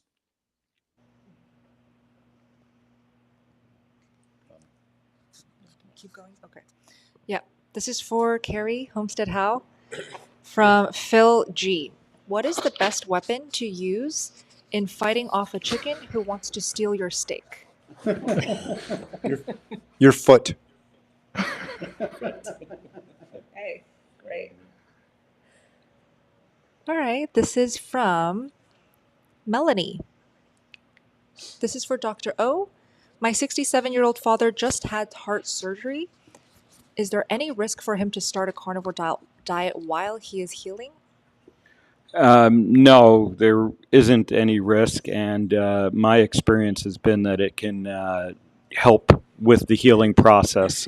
Protein is certainly essential. After heart surgery, we're trying to heal usually a bone that we've cut, the sternum. You're trying to heal your skin. Protein, high protein is going to help with that. And presumably, if he needed heart surgery, he was probably insulin resistant. And the sooner you start correcting that, the better the recovery period is going to be.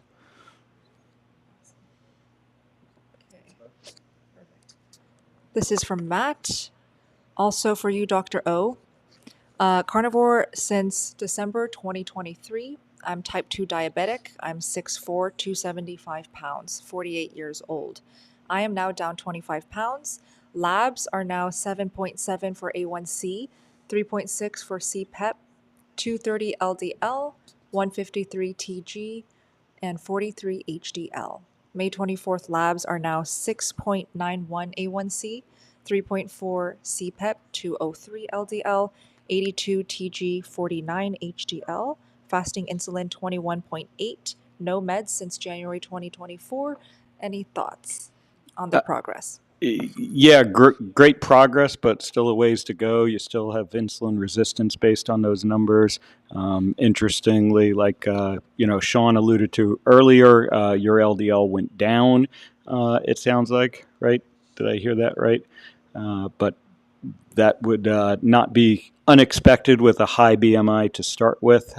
So keep doing what you're doing, but you still got some insulin resistance to overcome. And it can take a while. If you've been insulin resistant for many years or decades, it's not going to correct overnight. Mm-hmm. One more for you, Dr. O. Can carnivore help those affected by gastrocardiac syndrome? Gastrocardiac syndrome. Could carnivore help? Gastrocardiac syndrome. So I think you're probably talking about... it's also called Rumheld syndrome. Do you know how to pronounce that? Rumheld, I don't know. I haven't seen that one. Yeah, I'm not sure if you're talking about after you eat that you are having issues. Maybe you want to clarify. No problem.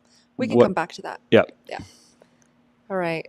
Dr. Baker, what are your thoughts about the political implications of the carnivore diet? There appears to be a push to reduce meat consumption in the recent years.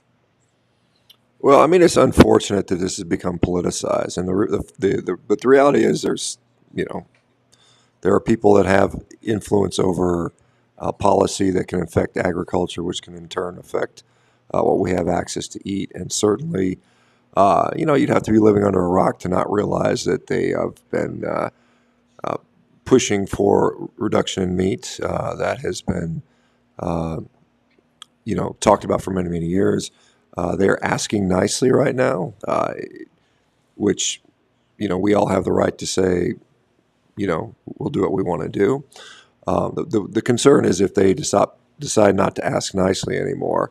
And I mean, realistically, the reductions in meat will not be, they're not going to say you're going to be forced to cut back, or we're going to, ban it in certain locations. Likely what they'll do is make farming very difficult. And really where we're going to see this is in the ranchers. They're going to be put under intense pressure. A lot of small ranchers will go out of business, so the food will be further centralized. So it is a concern. And, like I said, if you're concerned about your health and the future of your family's health and down the road, we all have to make it part of our mission. And so support your local ranchers. Let your local politicians, and you're going to have more success. You're not going to write a letter to the president of the United States and expect him to read it. But what you can do is let your local people know about it. And the other thing you can do, most importantly, is you get a vote every day when you decide what you eat, what you buy at the store. And if you decide to support companies that continue to feed you garbage, you just give them more power. That's essentially a vote for those people. So you got to vote with your pocketbook. You've got to let your wishes be known, and you have to stand strong, and you have to influence those around you. And like I said, this is something that is a real issue, and we're all in this fight. It's literally a war we're in. Anyone else want to? Yeah. Many of the great thinkers throughout history have talked about limiting meat to the masses as a means of control, from Machiavelli to Plato.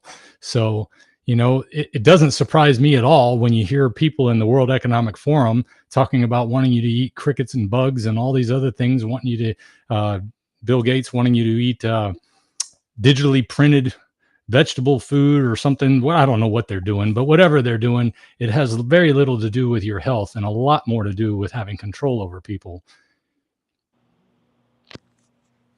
Absolutely. And I think about that a lot lately too. I think what you said was awesome, Shawn, because my mom's got Parkinson's and she's back eating bad food, and I'm watching her kill herself, and I literally go in the kitchen. There's donuts in there and all this crap that I've watched her get so sick on, and it just makes me so mad when I see that food. I'm like, I wouldn't eat that for anything in the world anymore, because it's like we're funding the war on ourselves. We're literally giving these people money to make propaganda and shove this down our throats and get people addicted on it. And I really believe that. So that struck a nerve with me. May I comment? Yeah, go ahead. It went from the tobacco industry to the food industry, and basically we know that tobacco is not good for us, yet it was pushed on all of us, and now they switched it to push us onto non-meat products, plant products, which are highly processed and highly addictive and highly damaging. You need to talk to your local representatives, your state and national representatives. You have to write letters. You have to join your local cattlemen's association and work with your ranchers. And I did what Todd and Shawn said. Yeah, the tobacco companies basically took over the food industry in a lot of ways. Back in the, I think it was the early 90s, R.J. Reynolds bought out several of the major food manufacturers, and they're using the same techniques they use to get people hooked on cigarettes. They want to get the doctors to agree with what they're saying, and they've used the things that are in the food, just like they did that are in the cigarettes, to keep you hooked. Yeah, Philip Morris bought out Kraft, I think, in the 80s as well, and conglomerated a lot of food companies. No, it wasn't just Philip Morris. It was a lot of the tobacco companies bought up a lot of the food companies and just transitioned their same process, into processed food. So, yeah, it's just the same drug dealers pushing a different drug, basically. Okay, this is from Morton next. Dr. Chaffee, have any of you experienced anyone with ME/CFS who has switched to carnivore? Chronic fatigue syndrome. Yeah, chronic fatigue syndrome. I've seen quite a number of people that have improved their symptoms. I'm sure other people have had similar experiences, but I've certainly spoken to a lot of people online that have significantly improved their chronic fatigue syndrome. There's even books written back in the 1800s from a lady who was I forget her name, but she came across Dr. Salisbury's work in the late 1800s. She was bedridden for like 9 years, and then she just went on the Salisbury diet of just beef and water, and she eventually completely reversed all of her issues. So who knows what her underlying diagnosis was, but she was completely bedridden for 9 years. So we actually do see that. It's anecdotal, but there's a lot of anecdotes, and the most important thing is what it does for you. So give it a try, give it time. This is not going to change overnight. There's an old saying that there's no shortcuts. You walk 10 miles into the woods, you got to walk 10 miles out, and so it's going to take some time. And so give your body a chance to heal. But a lot of people do find a significant benefit, and so just see how you go. You're going to improve in a lot of ways, and so. That can, if that's enough for you, then that's great, and it give you enough time to hopefully heal the issues that you have. All right. Thank you, Christopher, for your super chat. It's on the screen. For Dr. Baker first, what is the carnivore community doing in response to the various unreasonable attempts by the various state legislature? Let me just put this on the screen. Oh, can't read it. Okay. To limit the meat industry, such as Prop 12 in California, and their improper attempts to limit meats in schools?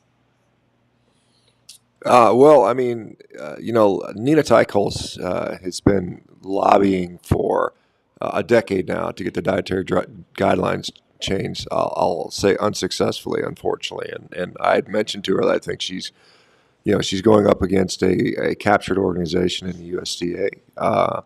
We have some real issues with that. I don't know what can be done in the short term for changing that. Again, I think that what we have to do as a community is continue to vote with our checkbook, vote with our wallets. That is really the most powerful power we have. Now, aside from that, things I'm doing in the background, trying to get research published and accomplished, raising money for that. I think we're all trying to do the right thing here. I've got a company, Dr. Kiltz does work. All of us here are trying to do the right thing for people. A lot of us have sacrificed tremendously in our careers to do so. And, for folks to actually support what we're doing, particularly in the beginning, it's not one person that's going to make a difference. It's going to be the action and the efforts of literally hundreds of thousands, if not millions of people to do that. So we all just have to stand strong, and we all have to, just every day be disciplined about it and think about what the long-term effect is about what we do and how we vote with our checkbooks. And stop voting for people who want to conduct social engineering projects on us. Start voting for people who are interested in individual freedom so that we don't have to have somebody telling us what they think we should be eating for their ideological purposes. Move to Texas. Florida. Yeah. And Florida. Either one works for me. I love them both. So, when you're talking about the schools pushing on, plant-based sort of diets, that's something that's happening more and more in schools now. In Australia, where I am, there are entire elementary schools that don't allow meat at all to come in the school. So you're not allowed to put meat in your kids' lunches, which is pretty ridiculous that they can tell a parent what they're allowed to or not allowed to feed their kids. But I think that at that level, parents really need to kick up a fuss and just say absolutely not. This is ridiculous, and we're not gonna sit down for this.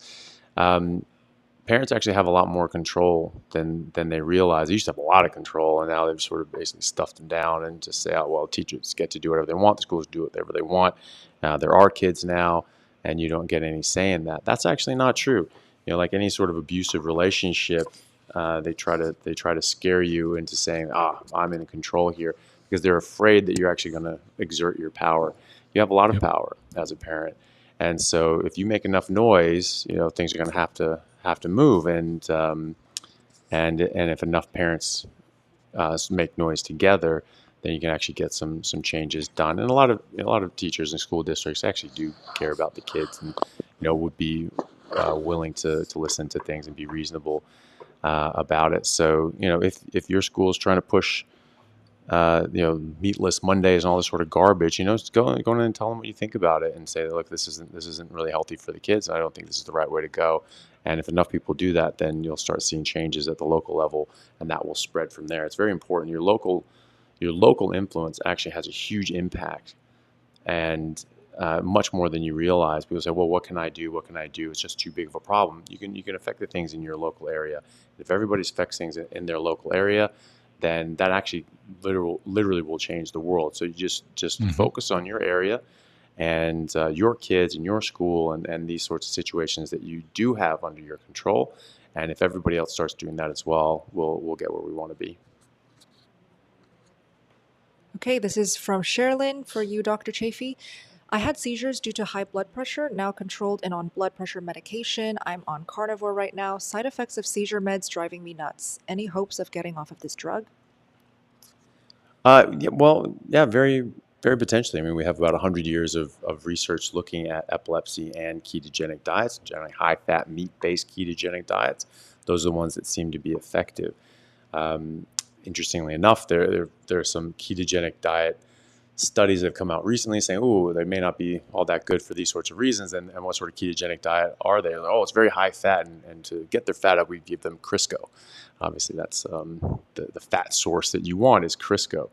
And look at that, they didn't have as good of an outcome as many other studies have found. And like, well, I wonder why. So, but as far as epilepsy is concerned, we literally go back nearly a century of clinical data and experimental data, and then just real world data on high-fat, meat-based ketogenic diets like a carnivore diet, significantly improving outcomes.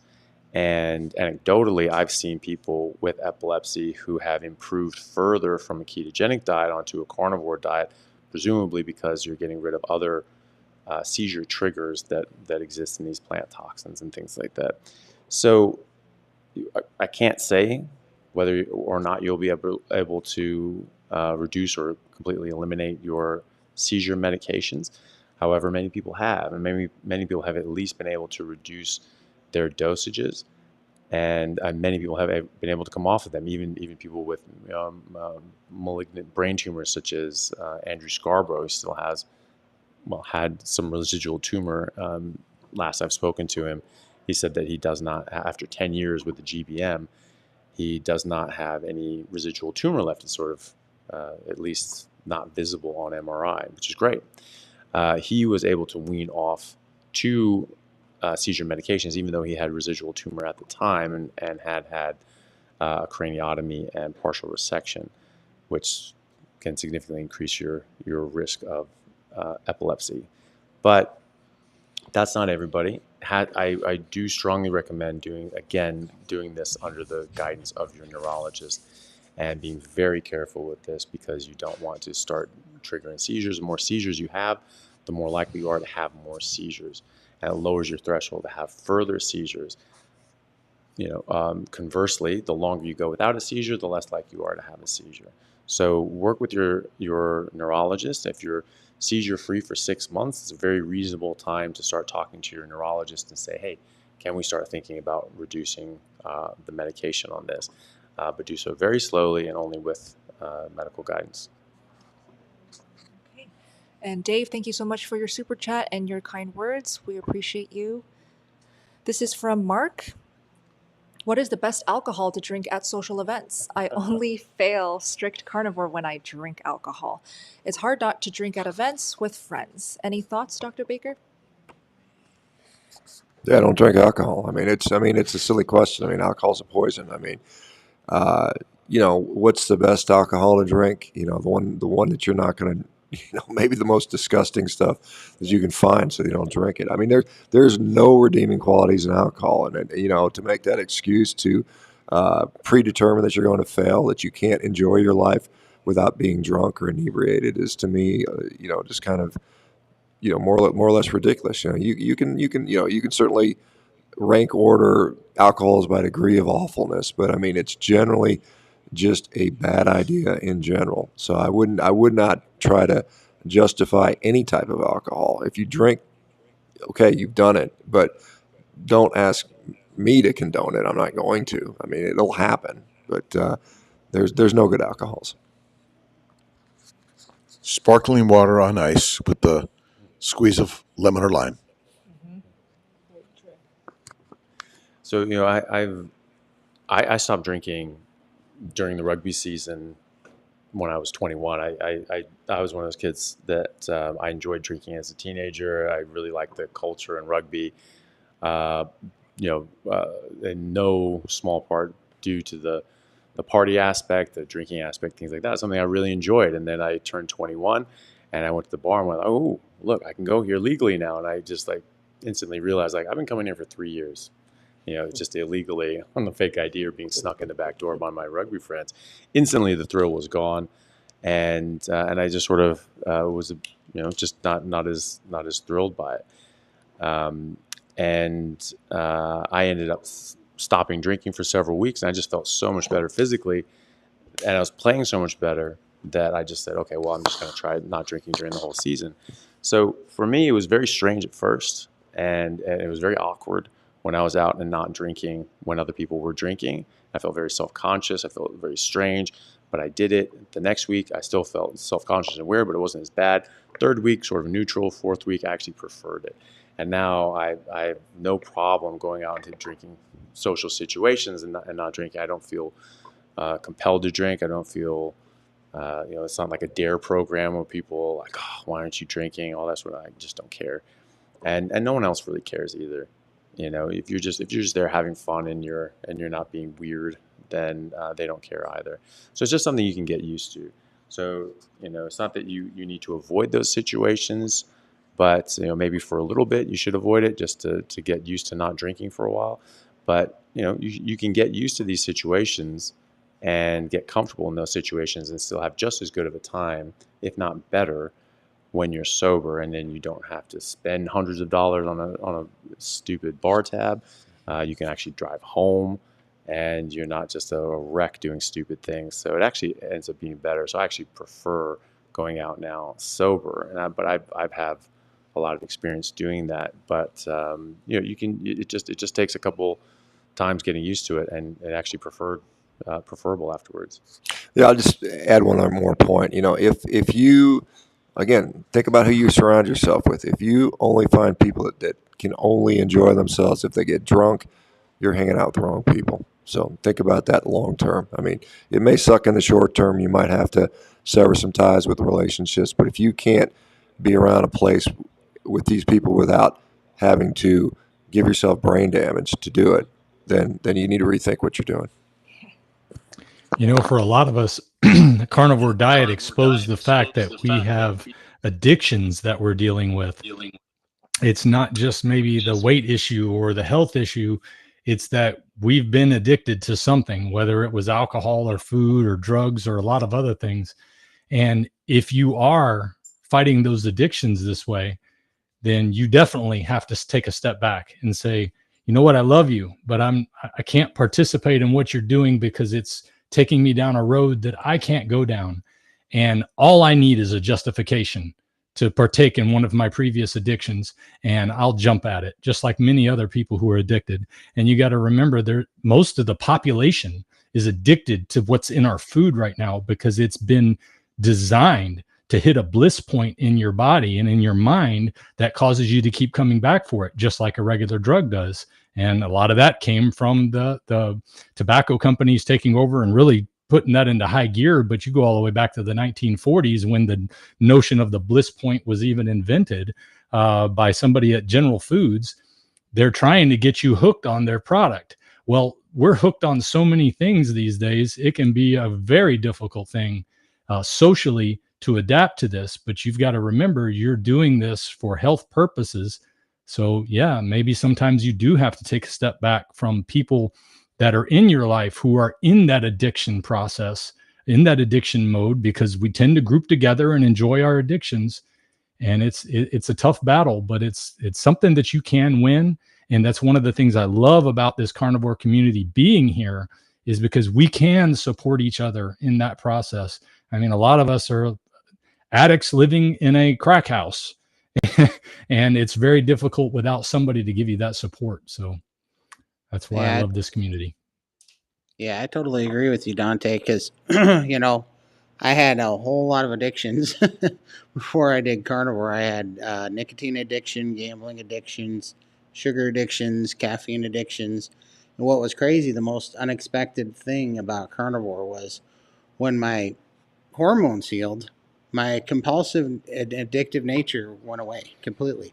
I quit a 20+ year nicotine habit without even trying to. I wasn't even trying to. It was something healed in my brain, and I didn't want it anymore. My body didn't want it anymore. I had, this gambling addiction that I had that I had on the shelf, but the monkey was always on my back, completely melted away after getting hormonally healthy.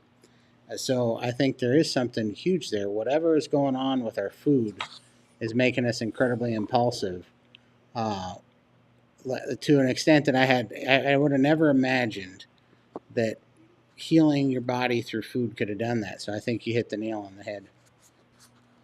Can I add one other thing, that plants are highly fermentable in our gut, and fermenting plants makes alcohol. So essentially our children are walking around with alcohol in their brains in their body. And so that's one of the main reasons we become addicted to it, because it's another thing like nicotine, caffeine, and alcohol, and many other drugs that are in plants that addict our brain and damage it. Awesome. Thanks, guys. And thank you for your question. This is from Leap of Faith. Can you speak specifically to gout and the safety of somebody with a history of gout converting to carnivore? Thank you all. From Lone and Dr. Baker. Well, I mean, we typically associate gout with high levels of uric acid, but the reality is it is one part of that equation, and gout is really a metabolic issue. It is a complex thing that occurs. I've operated on a lot of people with gout, doing arthroscopies and surgical excisions on that, and I've rarely seen somebody express gout that didn't have some kind of underlying metabolic issue, insulin resistance, type 2 diabetes, and so on and so forth. And you can have gout with relatively low levels of uric acid. You can not have gout with relatively high levels of uric acid.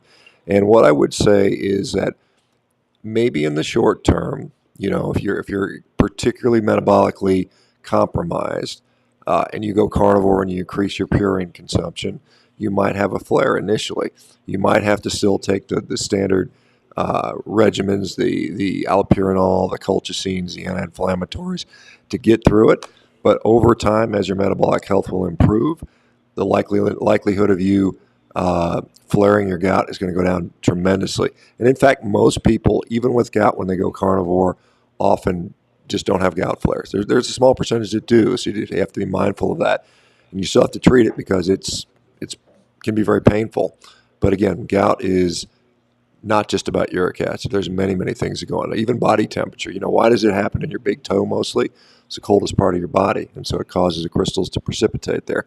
So there's a lot of factors that go into gout, and it's not just how much meat you might eat. And again, if you're worried about that, obviously fructose and alcohol would be huge drivers of gout. So get metabolically healthy, and you won't have to worry about it. Great. Moving on. This is from Fish. So, Fish, yes. Let me show it up on screen. Fish Jacks. Hello all, I hope you're well. Can discontinuing Tisabri infusion because of side effects be more risky? I'm over the side effects. So, it depends on what you're taking this for. It's typically used for autoimmune conditions, which I think everyone here probably would agree that this is something that a carnivore diet works extremely well for. That eliminating out all sort of plants, everything else except meat and water, especially red meat and water going on a lion diet, that this can significantly improve people's autoimmunity.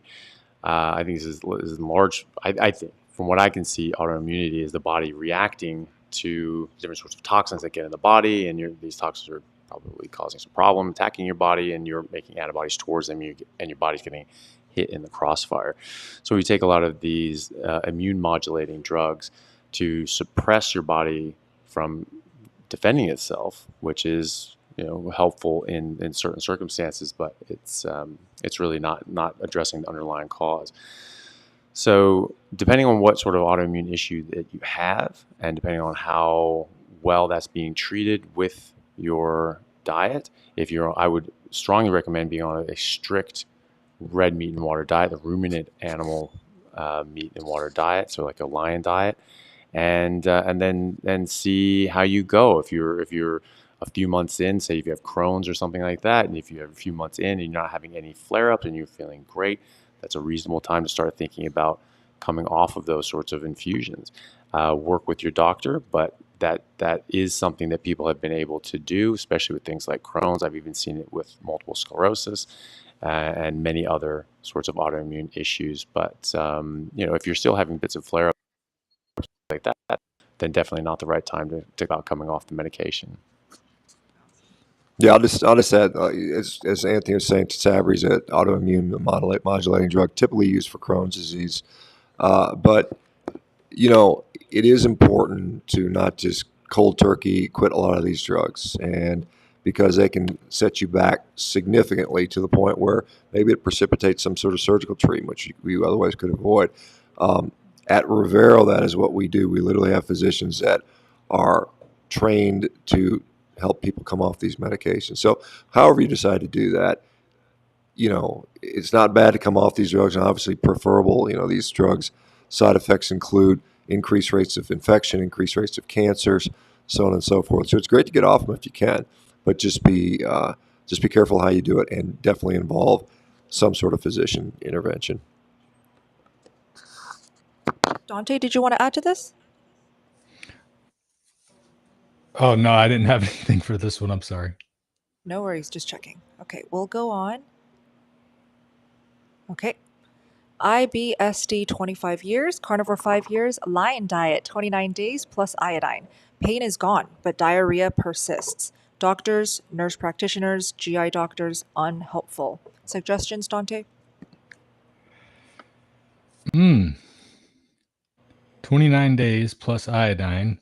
Well, first of all, have you tested to see if you needed iodine? But I don't think that's going to be a huge one. Let's see, diarrhea persisting.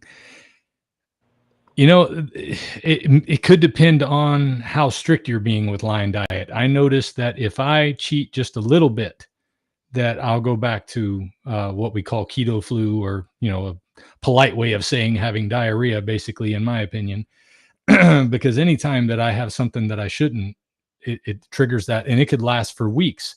So if you're giving yourself a treat once every 2 weeks or once a week or once every 3 weeks or anything like that, it could keep you in that mode for a long period of time.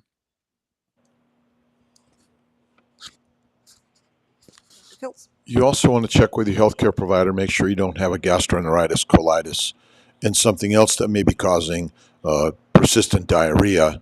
So we can't ignore that. You may have a gastritis, need an antibiotic, but get checked also.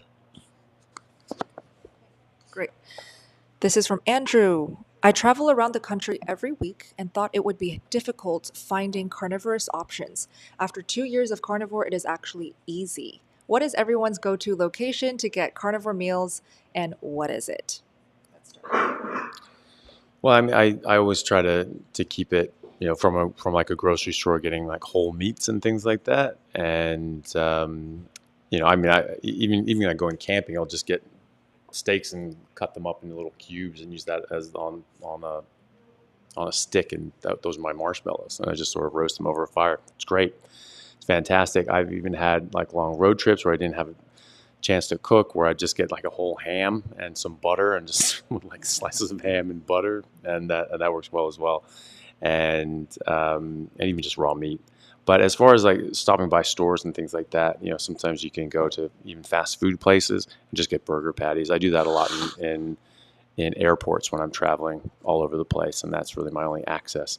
Just get a stack of burger patties just on their own, and just eat those. So whatever's sort of available in that sense. And other times I just don't eat.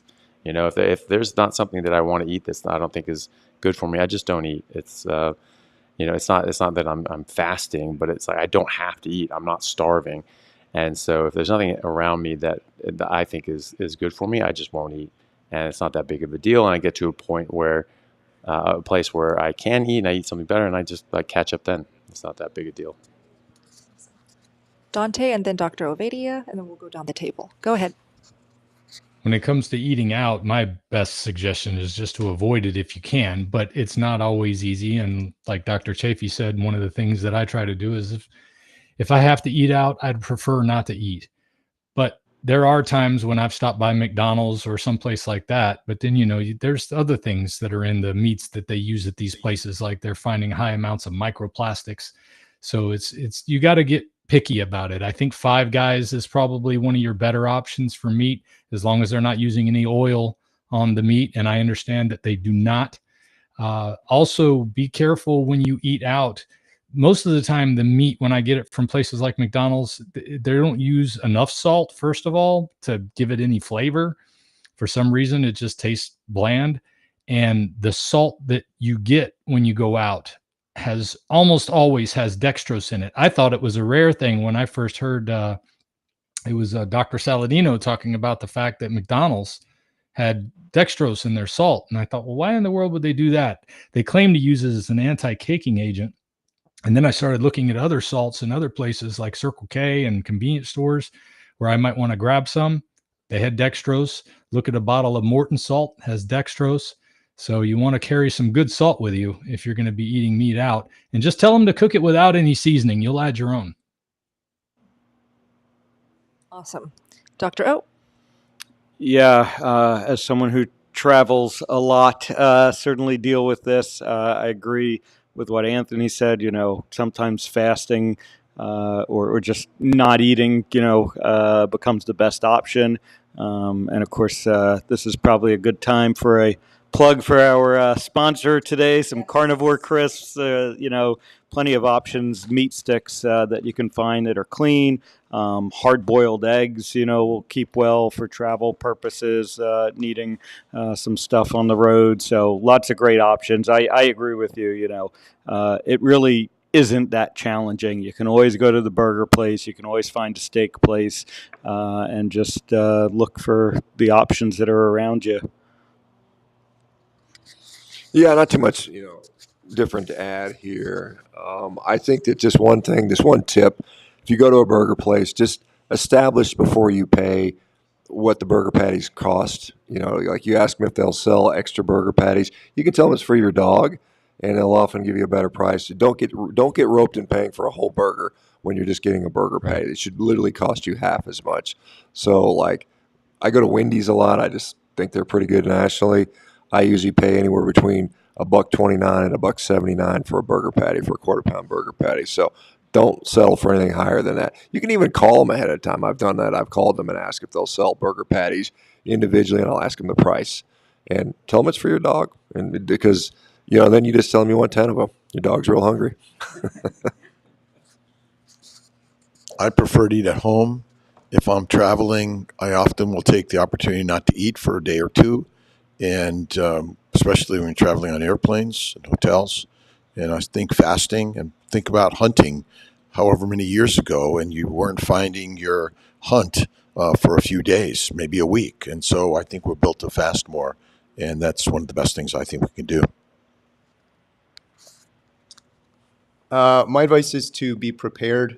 My friend Bill Knott says, prepare, prepare, prepare. So I've been doing a lot of traveling for the documentary, and we'll make up like a big power bowl, we call it. It's scrambled eggs with ground beef and bacon all scrambled together. We'll bring that with, and it's great cold. Otherwise, I'll just hit fast food and get the burger patties. Yeah, there's not much I can add here. The 18-hour drive here to Hack Your Health, I actually packed some sliced ribeyes and put them in a cooler and just ate that on the way. And when I ran out of those, shout out to my wife. She actually told me about a discount that you can get at McDonald's, actually, and I never thought I'd download the McDonald's app.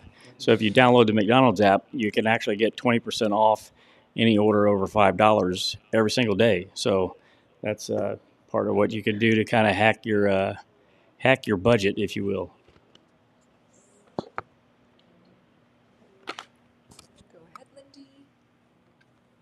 Well, I just flew over from Australia and I fasted. It's more about the experience, getting on the plane and just enjoying the scenery, the people. The food smelled terrible anyway. Didn't look appealing at all to me. And, I was able to just fast and not worry about it. So, fasting for me.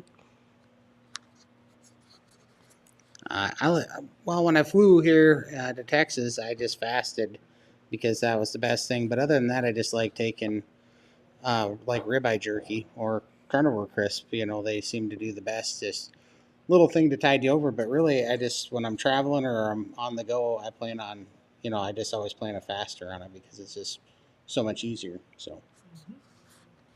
Yeah, if I'm not fasting, I'll just pack frozen sticks of butter. It's just super easy, pure energy for me. And it's delicious. It keeps me full. I don't really have to eat a lot, so I can also save money. And if I do want to eat at restaurants, I like to go to Buffalo Wild Wings because they do cook all of their chicken wings in only beef tallow. They don't use seed oils. I've triple checked, called them. It's only beef tallow. So you can get their plain chicken wings with no seasonings, no salt, or you can add salt. And you already, did you already go? Right away, yeah. Okay, perfect. So that's all of us. By the way, Do you guys need to go take a bathroom break? I know this is supposed to end at 10 p.m., but the number is only getting higher. We're now at 5,000 people. Do you want to wrap up though? No? You want to keep going? Oh, Okay. awesome. Dr. Baker, go in. Yeah, I'm happy to keep going, but can I just, I think a topic that I think we should discuss, if you don't mind me interjecting, I think, with this sort of Ozempic stuff that's come out, one, I'd be interested to see what Todd and Lindy's thoughts are on that, because it's two people that have lived with and suffered with morbid obesity. What are your thoughts on that? And then maybe the rest of the panel has some thoughts on that, because I think it's an interesting topic that we should discuss. Yeah, absolutely. I mean, so my mom had gastric bypass surgery. My sister had gastric lap band, and they both failed. So I watched that stuff my whole life, and I just never had any faith in it. I always thought that I wasn't built wrong. Something went wrong, but I wasn't built wrong, and the answer was never going to be getting something cut out. It just didn't seem right. It didn't seem like the answer.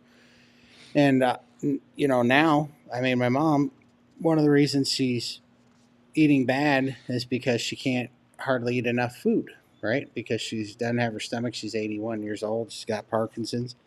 And she's wasting weight because she can't eat but a few ounces and she can't absorb any nutrients. It's like a real problem for her. So, I look at all these promises for a miracle pill or something, and that's what really drives me crazy, because if I would have only known, I was 600 pounds when I was 14 years old, right? And I've been trying this for a long time. And if I would have only known that it was just this easy, but you go to the doctor and they'd rather give you a bariatric answer, yes, they'll give you a dietitian, but they tell you to cut out fat and red meat. That was the exact thing that completely freed me. And so I do not believe in any way, shape, or form that there's a magic pill, and we don't have an Ozempic deficiency. That's not the magic pill. I don't think there's such a thing. I think there's a proper human diet, and that's what's going to free us. And so when I see that stuff, I just think that it's companies making money off of people's misery, and they're just addiction. And I think it's the worst thing. I mean, it's the biggest thing I want to talk about now is just that, because I see it everywhere, Yeah, I also failed lap band surgery and many, many diets. I got up to 800 pounds with a lap band and failed diets. Carnivore was the only thing that fixed me. I've been broken pretty much all my life, just never had that off switch. Always wanting food, searching for my next meal. The struggle was real. Carnivore gave me that off switch. I can now eat my meat, stop and forget about it until 8, 10, 12 hours later, even 24 hours. I don't have to eat. My life, it's more about the experiences, being with people now. I actually went to see a surgeon in regards to having some skin removal. And he asked me, how'd you lose all that weight? And I said, well, carnivore diet. And he said, well, not vegetarian. I'm like, no. He says, not Ozempic. I said, no. And he said, would you like some? I'm like, no. Why would I? Carnivore's working for me. Why do I want to have a drug that's going to change my thinking or my thoughts when meat has done that for me? That's been my cure. It's natural. I would never consider it. Even I still have a lot more to lose, and I trust the process. This has been fantastic. It's given me my life back. I don't want to put drugs in my body. What else is it going to do to me? So it's a no for me. Yeah.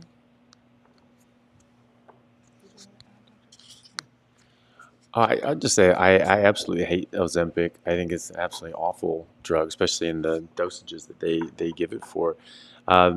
Professor Ben Bickman of BYU he did a very good lecture that I saw at the Public Health Collaboration in London last week, and he has some videos on his podcast about it. But I mean, he talks about the biochemistry of it and how this is actually can be quite a harmful drug. How does it help you lose weight? It basically forces you to starve yourself. It causes gastroparesis. It stops your stomach from emptying. This is causing problems with surgeries because you eat something and 24 hours later there's still food in your stomach. It starts to rot and decay. And you start having these weird Ozempic burps. There's just these disgusting decaying food coming out. You get halitosis. It's it upsets your stomach. You feel sick. You feel nauseated. You feel that you don't want to eat. So what do people do? They eat what's highly palatable. They eat some cookies or chocolates or candies or something sweet, something awful. So they get even worse eating habits. They're eating even worse things. They're even have lower nutritional value. They get malnourished, even more malnourished, and they lose weight. But what weight are they losing? Studies have shown that they lose 40% of the weight that they lose is actually lean body mass. So they're not even losing all fat. It's only 60% of it is fat. 40% is lean body mass. I mean, you're talking about muscle and bone in people that are in middle age or elderly. I mean, that's weight that they can't afford to lose. Sarcopenia and low bone density is directly correlated with shorter lifespan in elderly populations. So this is a very dangerous thing. And then around 2 years later, typically these symptoms of nausea and so on, they can resolve. And then all of a sudden, you have these horrific eating habits. Your nausea is gone, so now you can eat a lot more of this stuff, and people regain much of the weight, if not all or more of the weight. But the weight they gain back is fat. It's not the lean body mass. So they're losing 40% of their mass is lean body mass, but they're regaining all fat, 100% fat. And they're much less healthy as a result of this. And people have frankly died from doing this and had very serious health issues, morbidities as well. And it's absolutely dreadful. I think it's just an awful drug.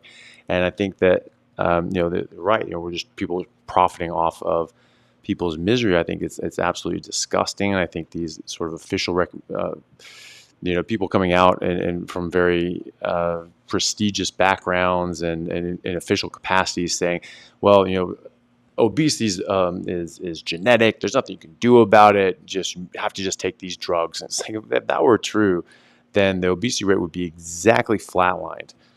100 years ago, the obesity rate in America was less than 2%.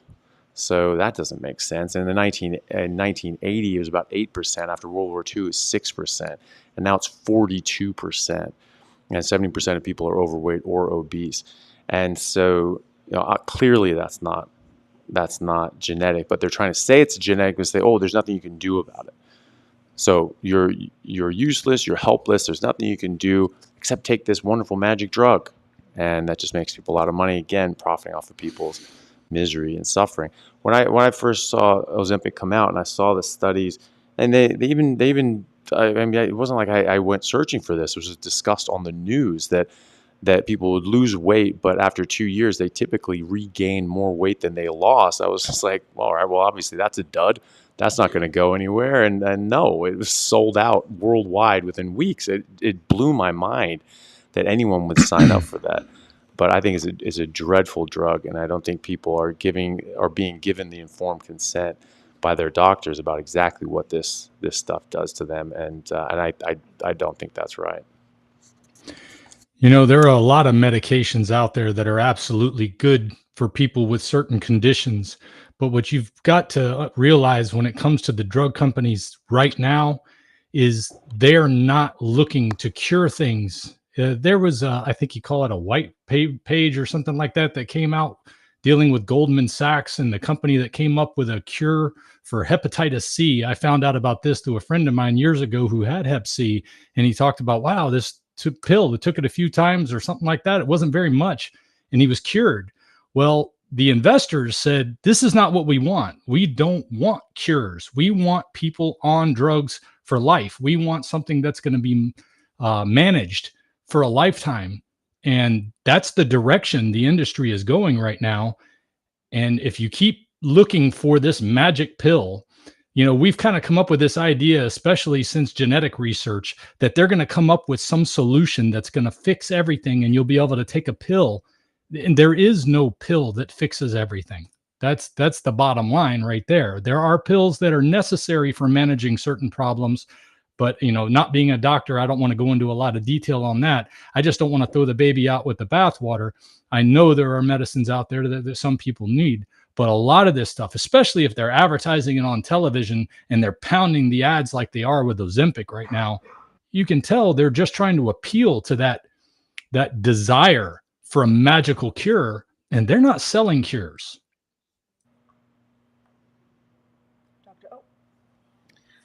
So, as a cardiac surgeon, I dealt with the consequences of the last obesity miracle, Fen-Phen, and we found out after it was on the market for an extended period of time that it was causing damage to people's heart valves and a condition we call pulmonary hypertension. As is the case with a lot of these medications, there are side effects that only become apparent or maybe only get revealed after, these drugs get spread far and wide. And kind of like I mentioned earlier with statins, every situation has risks and benefits, and we need to be able to carefully evaluate those risk versus benefit and figure out which patients may benefit. But the pattern we see over and over with medications is the benefits are usually over promoted and the risks are usually under promoted. And we just have to be cognizant of that. And I personally have not been prescribing or using these medications with my patients, and I think we have better options for dealing with the obesity problem ultimately.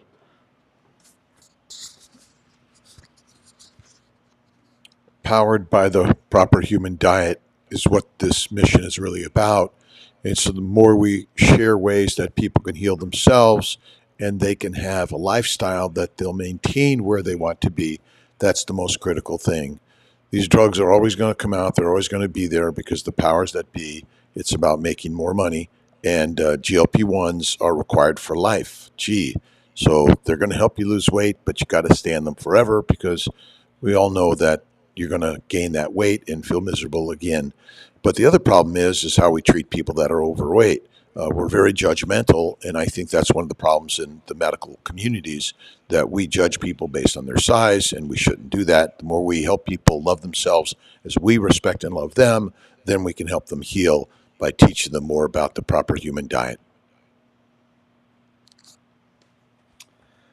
I feel like carnivore is so successful because it's what's natural for humans, and taking a pill that forces you to consume less but allows you to continue consuming the wrong things is not natural and just seems like a recipe for disaster.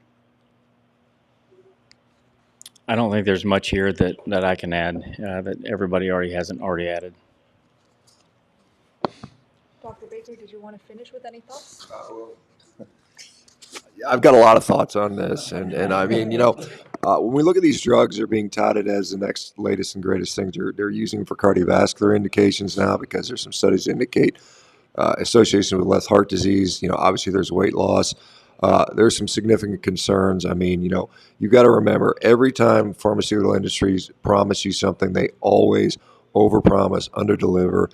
They basically, the side effects that we are starting to see now, undoubtedly those will continue to occur at much greater rates than the pharmaceutical companies that perform these studies will let out there. So we have to realize that going into that. You can't trust these people very far. Additionally, we look at some of the mechanisms. Obviously, interestingly, there's a great study out there that shows that beef protein isolate is an outstanding natural stimulator of GLP-1 in the body in the way it's meant to be stimulated. The GLP-1 is elicited by the L cells in the ileum typically, and they're in response to nutrition reaching the distal part of the small intestine. There's something called the ileal brake. And when the way it's supposed to last is it's supposed to act very quickly and rapidly and dissipate very quickly. These drugs hang around in the system for days, weeks, and sometimes longer than that. That's why if you have surgery, you have to off these drugs for sometimes a month, because you're at a much higher risk for aspiration because your stomach will not empty properly. Additionally, concerns around fat cell hyperplasia. You know, Dr. Chaffee talked about lean muscle mass, but we see is fat cell hyperplasia. So what happens is, even though you shrink in size, your fat cells actually multiply due to the metabolic uncoupling that occurs. And so what happens when you go off these drugs, now you have more fat cells than you had before you started them. And guess what happens when you can't tolerate the drugs due to side effects or expense or whatever supply they run out? You're going to likely gain most of the weight back. And so again, I talk about this, I think is a very important concept that both Todd and Lindy touched on. It is disempowering to you as an individual when you are now dependent on some other person to give you a drug, which you may or may not get. It's stress producing, it's anxiety producing. And again, this is something that you're still, at some point, there are no shortcuts. At some point, you're going to have to deal with your food addiction, and you're going to have to figure it out in a sustainable way, and you're going to have to go on a diet that is actually what you're meant to eat. I just want Todd and Lindy to reiterate, how many pounds have you guys lost so far with just carnivore diet? Go ahead, Todd. Let's see. I'm down 276 pounds as of today. I've lost about 500 pounds. Yes.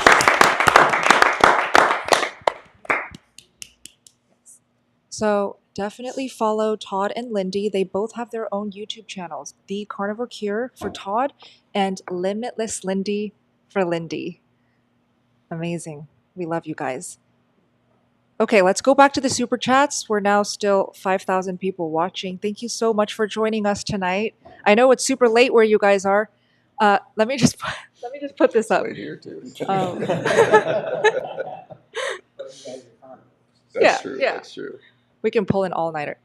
Thomas says, is it me or does anyone else think that they're looking at some very low energy carnivores? Long day, perhaps. I think we look very tired. Let's put on a smile. But we did have a long day. We woke up very early. We are at Hack Your Health, Austin, Texas right now. This is not the panel for Hack Your Health, Austin, Texas. This is something we're doing extra for you guys. For those who can't be here, we want to answer your questions and help you guys out. But tomorrow in person at Palmer Center, Hack Your Health, we will be speaking there 1 p.m. Okay, back to Super Chat. All right. Dr. Chaffee. I've been carnivore a few months, but I have not been able to cut out microplastics. But I've heard some of you talk about it. Would I be okay not cutting out all of these plastics? I mean, look, this is the sort of the next thing. I mean, you just don't want things in your body that aren't supposed to be there, and microplastics would certainly be one of these things. I mean, you're getting rid of more bad things out of your body. That's great, but I wouldn't ignore the other things. I mean, there's very simple ways of avoiding these things. Like not using Teflon pans, try not to drink out of the plastic bottles that we have here, things like that. Reusing plastic bottles, all that sort of stuff.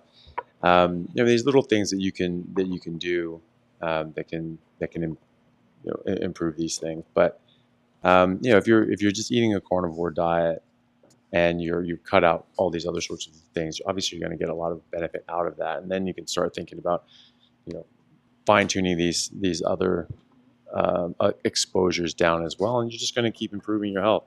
We don't really know the long-term effects of these microplastics. They're probably not good. They do seem to disrupt our hormones. It can potentially affect our fertility. There's a recent study that looked at biopsies of testicles. They found 100% of testicles sampled had microplastics in them. So that's probably not great. And so, these things are ubiquitous. And so I would keep that in mind, and I would try to avoid that if at all possible, using steel cups and things like that, and drink bottles, all these other sorts of things. And just keep that in mind anyway, because I think it's probably actually something that we should think about. But you're already going to be making big improvements just by going on carnivore, and that's great too. Are you guys enjoying the photos? So we're right now showing photos of Hack Your Health, all of us, some snaps throughout the weekend. Dr. Kiltz and me at Fogo de Chao. Raymond and Kiltz looking so hot. Me again with my plate of 3 pounds of meat today. Yeah, so much fun. Oh, let's not do so much of me, please. Raymond, Emily, Coach Amy. Yeah, these are amazing photos. It's such a great time here. I know not all of you guys are here, like most of you guys are not here, but we will have more meetups all around the States and hopefully international. You're going somewhere next, right? Aren't you going to Switzerland? I am, yes. So I'll be speaking at a Keto Live sports event in Switzerland and St. Moritz in Switzerland in a week from now, and so I'll be giving a talk on ketogenic athletics. Specifically, they wanted me to speak about my experiences as a professional athlete on a carnivore diet, because I just happened to fall into a carnivore diet in my early 20s and felt a lot better as an athlete doing that. So they wanted me to talk about a bit about that and carnivore athletics. Dr. Baker, you're speaking somewhere next too. Yeah, I've got a dauntingly lengthy speaking schedule coming up. I think the next event I'll be in is going to be, I'm actually speaking in front of the South Dakota Cattlemen's Foundation to help try to raise some money for carnivore research. I'll be then speaking in front of a group alongside a guy named Tim Tebow, a professional American football player. Clay Clark's putting that on in Tulsa, Oklahoma, and then in the following month in Nashville, I'll be at the largest Bitcoin gathering in the country. So it's good that I'm getting outside of the low carb sort of environment to kind of get this message out there to more diverse groups. So. Well, and as bougie as Switzerland is too, Chaffee, aren't you coming to what is it, Riverton, Wyoming on August 24th? What's with that? Real exotic place. Yeah, well, I'll be. Yeah, I've got some other speaking engagements as well. So I'll be in San Diego for the Symposium for Metabolic Health in August, and then a week after that, I'll be up in Wyoming for the Rendezvous City Beef Roundup. And they're trying to make that a very big carnivore sort of convention, and try to make that as big as possible. It's really good. I went to it last year. And it was a lot of it was very fun. It was a lot of nice people that were very interested in beef and producing it. And they had a contest on the best sort of beef producers. And I was fortunate enough to be a judge, and I got to eat a whole bunch of steaks, which was great. And they said, it was like, hey, we're having this contest on who has the best steak. Would you like to be a judge? Absolutely, I would like to be a judge and just eat a lot of steak. They really don't have to ask me twice on that. And so they're doing that again, and then they're trying to make it a big carnivore event. It's actually funny. They're changing the town motto of Riverton, Wyoming, to the most carnivore-friendly city in the world, which is great. And so they're really leaning into it, which is fun. So if people can make it out to that, that'd be great to see. I absolutely love Wyoming, and I spent a lot of time in the Tetons and Yellowstone. So we spent another 4 days just exploring around, which was great. And then a whole bunch of other things. We'll be in Spain in October for another conference, and Adelaide in November, Melbourne for low carb down under in September, things like that. So yeah, quite a few events as well. Awesome. Yeah, everyone, let us know where you want us to visit next. Put it in the live chat. Okay, this super chat is from Metal Girl. Put it on screen. I'm turning 50 and I'm falling apart. Diagnosed with limited systemic sclerosis, Hashimoto's, and feeling very disheartened. I'm not sure how to approach carnivore to heal. Any advice? Thank you. Dr. Kiltz. Join SBG and KMT. Steak and Butter Gang and Kiltz Mighty Tribe. And we both have courses and a lot of coaches on SBG. I think it's amazing. It's a community of support. It's the best way to listen and learn from others that have done it. And that's how I've learned to do it many years ago. And I continue to listen and learn from all the experts here and many others. The stories are critical, and your diseases, your disorders, your problems are all secondary to plant-based, low animal fat diet. and eating like a grazing animal rather than a carnivore animal. And we've all been taught to eat that way, unfortunately. It's the propaganda that we've all lived with forever, and go carnivore and bacon, eggs, butter, beef. You can even have Kiltz's ice cream, but actually Bella's might be better. And salt. No, it's not. And I also recommend Dr. Baker's Revero. Could you please talk about Revero, Dr. Baker? Yeah, I've been doing this community thing for many, many years now, and I think they're wonderful. I think they're great.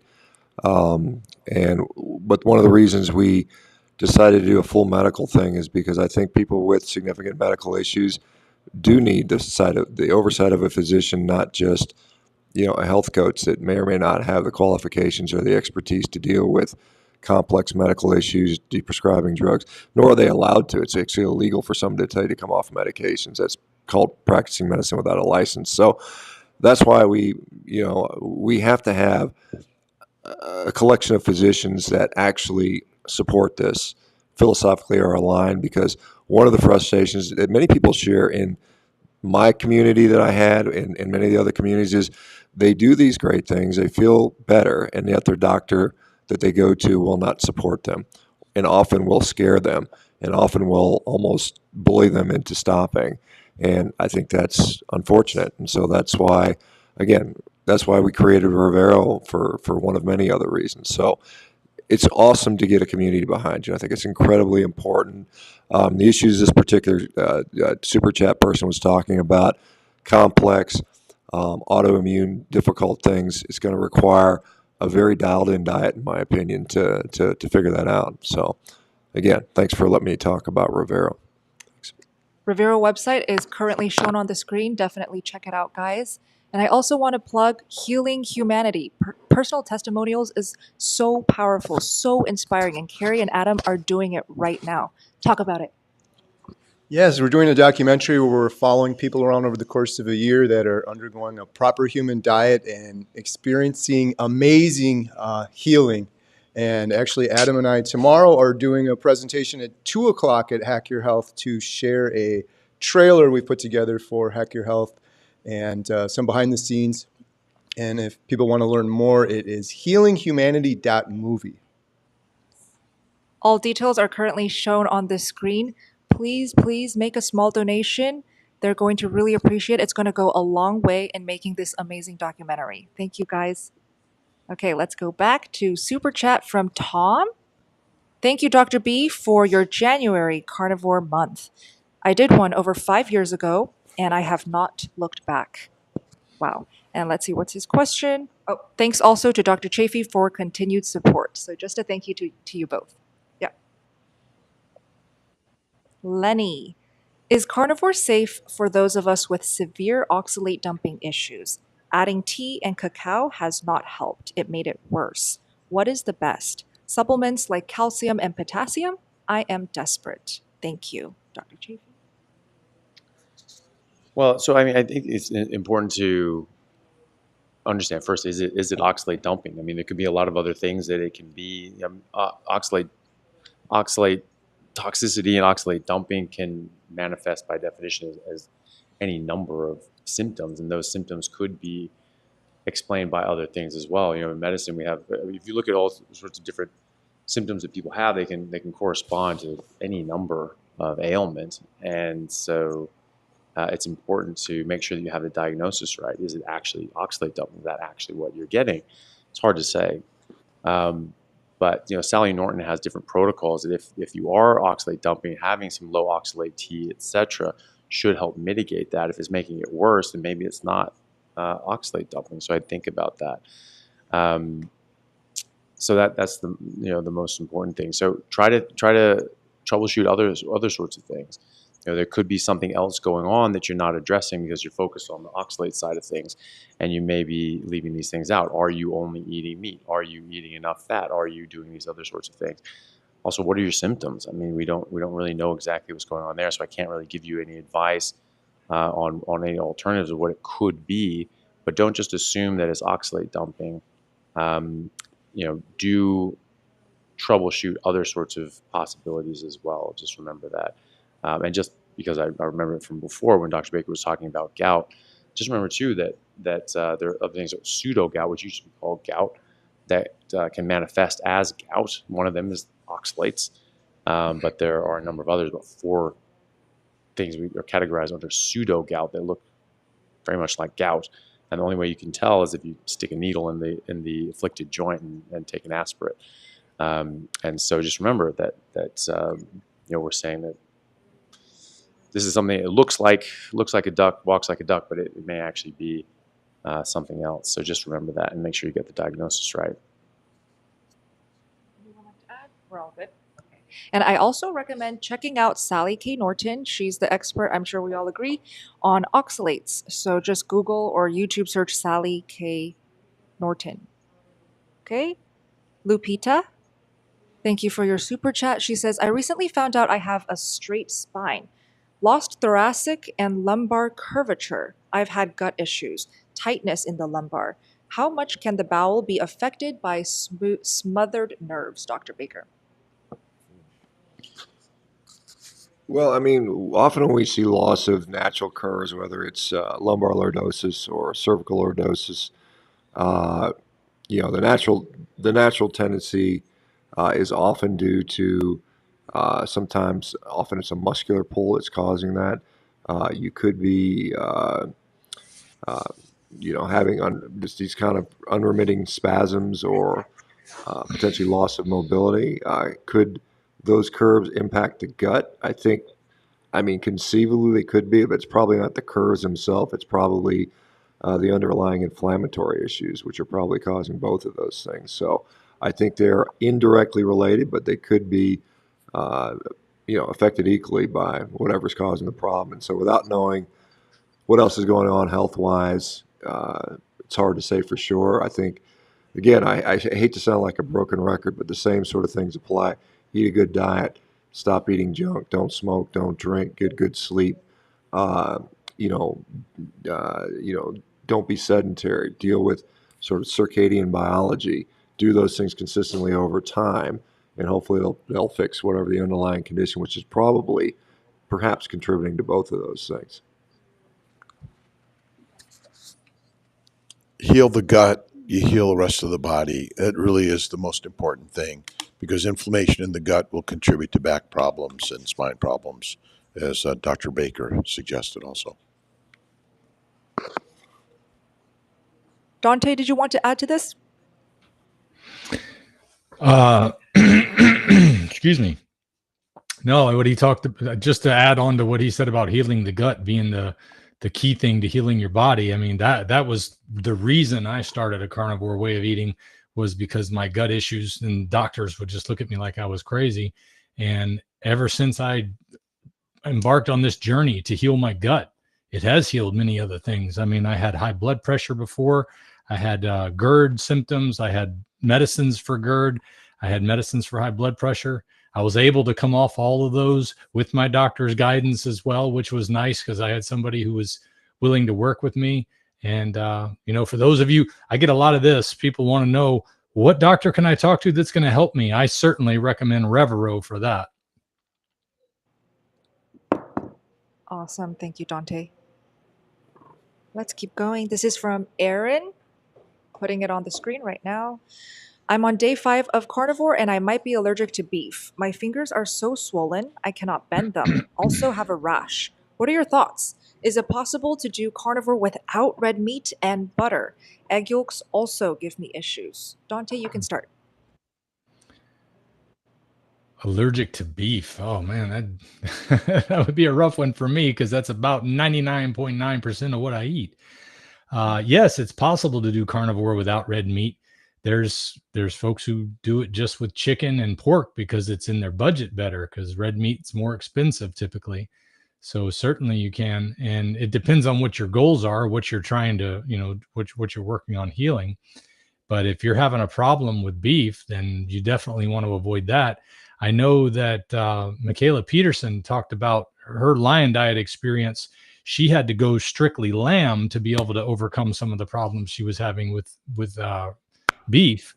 And that was the solution for her for a long time. I'm not sure if it's still the case, but I do know that different forms of red meat can have a different effect on people too. So yes, absolutely, you can do carnivore without red meat. Now, when it comes to doing lion diet, technically no, because all the ruminant animals are red meat.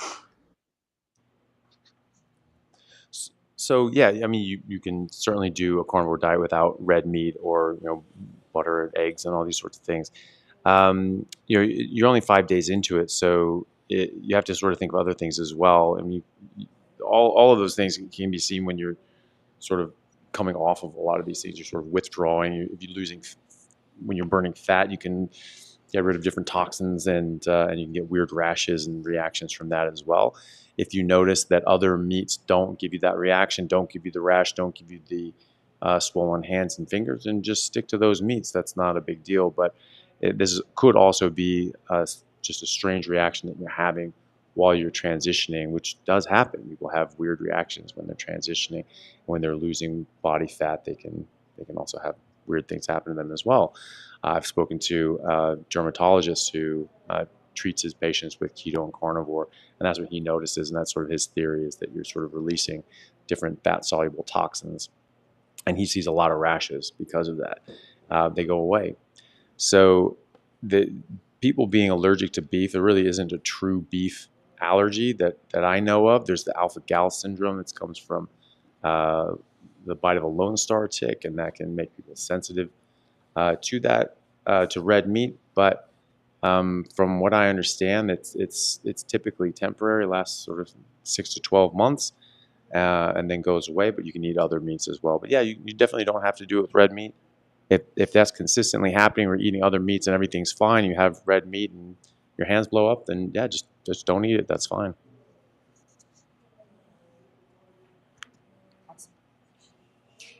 This is for you, Dante. VA. I just want to thank Dante for his 3-year video. I watched it on February 28th, and I started carnivore on March 1st. I was 317 pounds today. I am 254 from Vlad. Wow. 63 pounds in that short period of time. That's fantastic, man. That's I'm awesome. glad it helped. Hey, Dante, I was going to say, when we were kind of plugging everything, you started like a little coaching, like life coach deal too. I wanted to give you a chance to shout out if you don't mind. Sure, you can check it out at my website, which is ferrignofreedom.com. And I'm not claiming to be an expert. So, I mean, a lot of these guys are going to have more information available to you. But I know there's a lot of people who watch my channel and find me to be inspirational to them, or feel like they want to understand more. I just wanted to make that option available so that people could have that direct one-on-one with me and be able to give them encouragement and also direction based on what I've been through. Because, I have a lot of videos that talk about a lot of different things that I've experimented with. And it's hard to sometimes, if you watch just a handful of them, you might get a mixed bag. So if you feel like you need to get down to the brass tacks and just say, hey, tell me about it. Help me understand what you did differently. Then that's what I created that for. And to use some of the things that I've been studying, because I'm researching all the time now. For the first year or so, I didn't do a whole lot of research because it was just so doggone easy.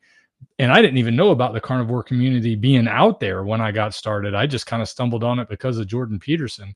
But it has become the focus of my life now, is to help people get healthier. And for whatever reason, I have a gift for being able to help people take a step in that direction. I'm thankful for that gift, and I'm here to help. I just wanted to additionally shout out Dante. Carnivore's changed my life forever because of his inspiration and his story, and I've heard that over and over and over again. So thank you so much, Dante. You're welcome, brother. Thank you for what you do, Kerry, man. This carnivore documentary you're working on, awesome. Looking forward to being a part of it. Sorry I couldn't be there this weekend. I'm just glad you're safe. Absolutely. Me too. We're all very happy you're doing well. Adam, well, we got the camera on you too, and we're doing plugs. We wanted to mention this awesome ironing the branding irons for the cutting boards. Sure, absolutely. So we had a really awesome event tonight that Todd put together. We had a bunch of tomahawk ribeyes and some Dyna ribs, and they were absolutely delicious. So thank you, Todd, for doing that for everybody. And thank you to Ashley and Brett for helping cook. And we want to shout out Garrett Manufacturing or Mojo Manufacturing, Garrett at Mojo Manufacturing, for supplying the brands, custom brands for Healing Humanity, and these custom cutting boards that we were able to pass out to everybody tonight as a special gift. So thank you so much to Garrett at Mojo Manufacturing. And one other thing about Garrett, he actually told me, this is totally random, I asked him if he would help to donate some branding irons. And he actually said that he started the carnivore diet January 1 of this year and did it for 2 months because of Dr. Chaffee's videos and Dr. Baker's videos. So he's hoping that I can get a picture for those with his brand with these two guys. So thanks to Garrett with Mojo Manufacturing. Awesome. Perfect. Also, I just want to mention everybody's links, socials are linked down below in the description box. Whoever's channel you are watching this live stream on, please hit the like button, and also go ahead and subscribe to all of these amazing carnivores if you are not already. And let us know, are you enjoying this live stream? Do you want more? Give us your feedback in the live chat, please. Thank you so much for the kind words, guys. Okay, let's keep going. This is from Batch. Okay. Please speak on the relationship between carnivore style and blood type. Dr. Baker. Yeah, I get this question quite honestly, and there is some validity to that. And this is how I like to address this. If your blood is red, you have the right type to go carnivore. If your blood is green, go vegan. No, but seriously, I've asked that question, and there are the normal distribution in the population of type A, type B, type AB, type O in the carnivore population. There is no validity when it comes to blood type with regard to meat. There may be some, however, for other foods, but that's not my concern.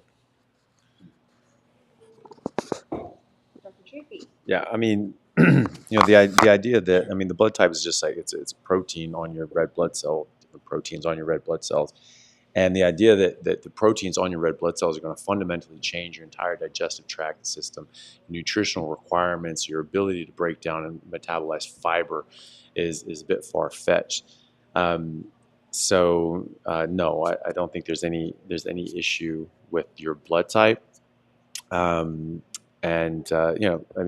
people saying that, well, if your blood type O, then you come from hunter-gatherers. If blood type A, you came from more agrarian. We all come from hunter-gatherers, right? It's just this. Everyone's a hunter-gatherer, and A, O, B. This goes throughout all different populations, and so it's not really it's not going to fundamentally change what you are as an animal. The different blood types of lion, they're still lions. They still eat what they're supposed to eat. So just because a parakeet has a different blood type than another parakeet doesn't mean you give them different feed. So no, I don't think that that's anything that you need to worry about. What blood type are you? I'm blood type A, so I'm supposed to be a vegan, apparently. So, I know, right? Yeah. So I'm blood type B. I was supposed to be a vegan, and I was that crazy vegan for 6 years. Okay, didn't work for me. I lost my period. I got worse cystic acne on my skin. Nothing healed. When I went carnivore, I healed. And I feel the best that I've ever felt. I am so happy. I sleep well. My period is back. I actually have painless monthly cycles. So if you think that bloating and PMS and pain and headaches every single month when you have your period is normal, it's not normal. So if you go carnivore, preferably high-fat carnivore, you don't have to eat sticks of butter like me. You could really have an amazing female hormonal life. So let me know what blood type you are in the live chat. Okay, next. This is from NZ Adventure Family. Oh, Dr. Baker, please describe the physiology of inflammation.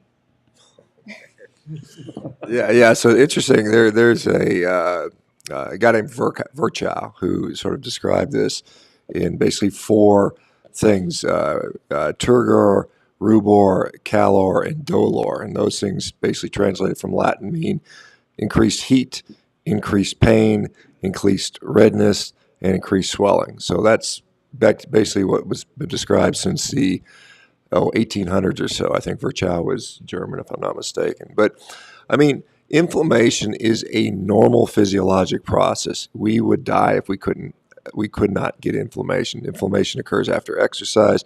Inflammation occurs after eating. Inflammation occurs for a variety of reasons, all of which are physiological. Now, we contrast that to chronic inappropriate inflammation, which is where we start to see the pathophysiology. So this is, again, there are some good things about inflammation, but when it's chronically going on continuously, it's a protective response. You think about it. If I step on a something that is causing me damage, my body reacts to it. Same thing if I withdraw from touching a flame.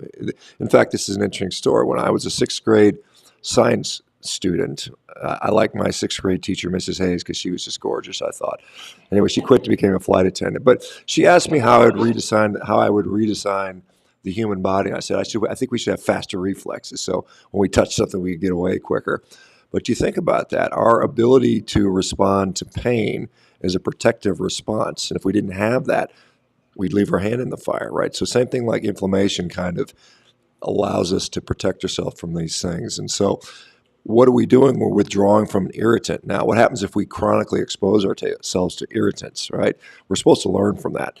You know, a little kid only puts his hand on a hot stove one time, right? But if we continuously damage and inflame our guts from eating garbage continuously, and then we pass it off as normal. Oh, that's just normal digestion, that bloating, that pain, that discomfort, that gas, that awful foul smell that's emanating from our rear end is normal, which so many of us have been taught that it is. You know, we got these vegans telling us that humans lived outside, that's why farting all the time was normal. It's complete nonsense. So again, it's context. Just like everything we learn about human physiology, it's contextual, right? Is glucose high contextually? Sometimes, yeah. Sometimes we see in world-class athletes, they get a blood glucose over 400 milligrams per deciliter in intense competition. There are stress hyperglycemia. You know, if you're a type 1 diabetic and you have a really bad cold or an injury, it's damn near impossible to get your blood glucose back down to normal. There's physiologic reasons why that occurs. So anyway, I know. So 4 things, you know, heat, you know, swelling, pain, and redness. That's inflammation. Amazing. I just put this comment up. I miss farting, LOL. I actually see this a lot. Like, we just don't fart anymore when you eat meat. I know I don't. Yeah. Let's keep going.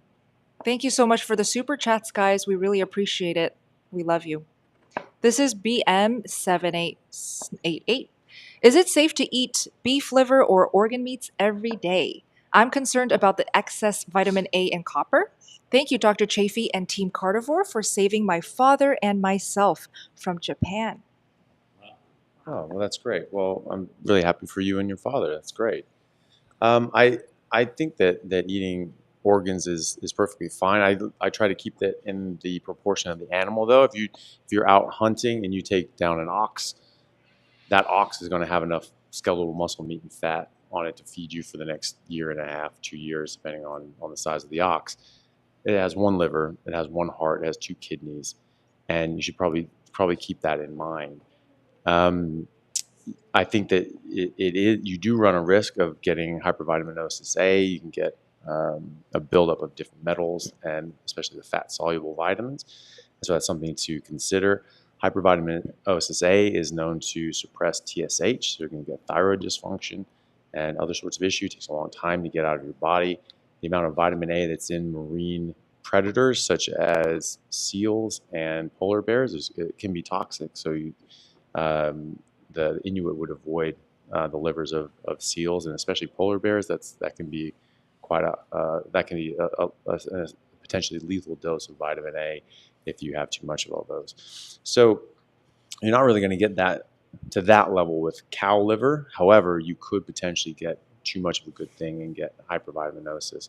So and then there's sort of the caveat with when people are starting a carnivore diet, they're typically very nutritionally deprived. And so adding in a bit of liver and organs is probably the best thing that you can do for yourself. And certainly when you're eating a mixed diet, it's very beneficial.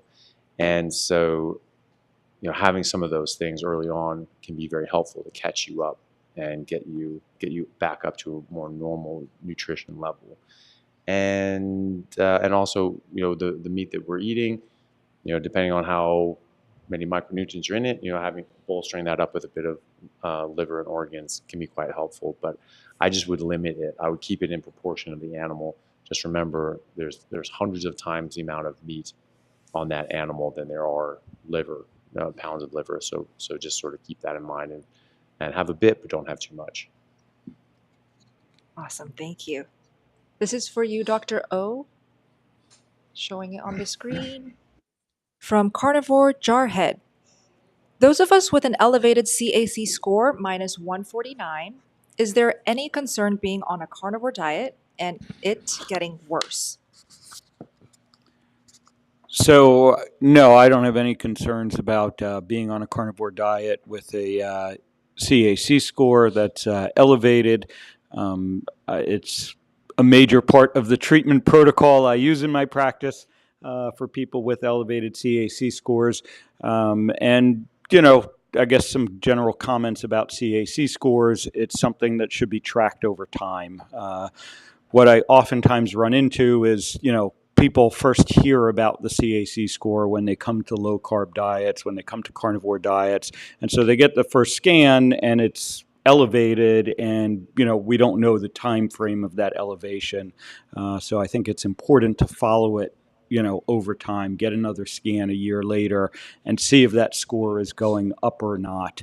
And my general experience is low-carb diets, carnivore diets, address the underlying driver of the coronary calcification, which is insulin resistance.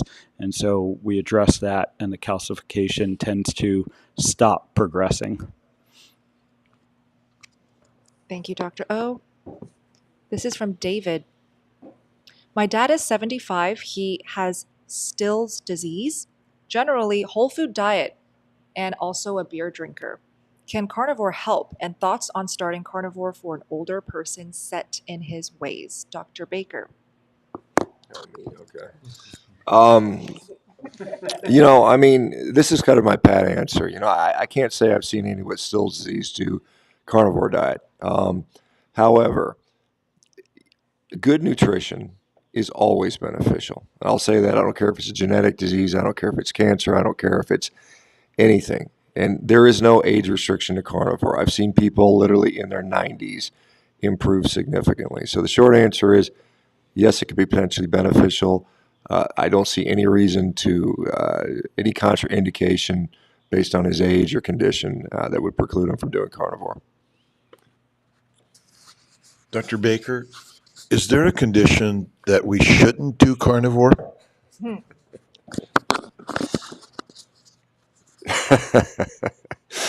I should have a clever answer for this, but I think that the answer is no. I think there are no nutrition impacts every aspect of our physiology. It impacts every single disease state out there.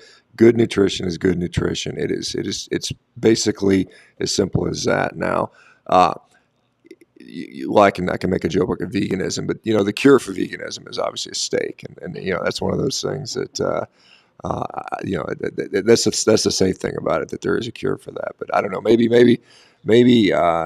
Ovadia has a condition that can't be helped by good nutrition. Yeah, I'm yet to find one. So I agree. We really.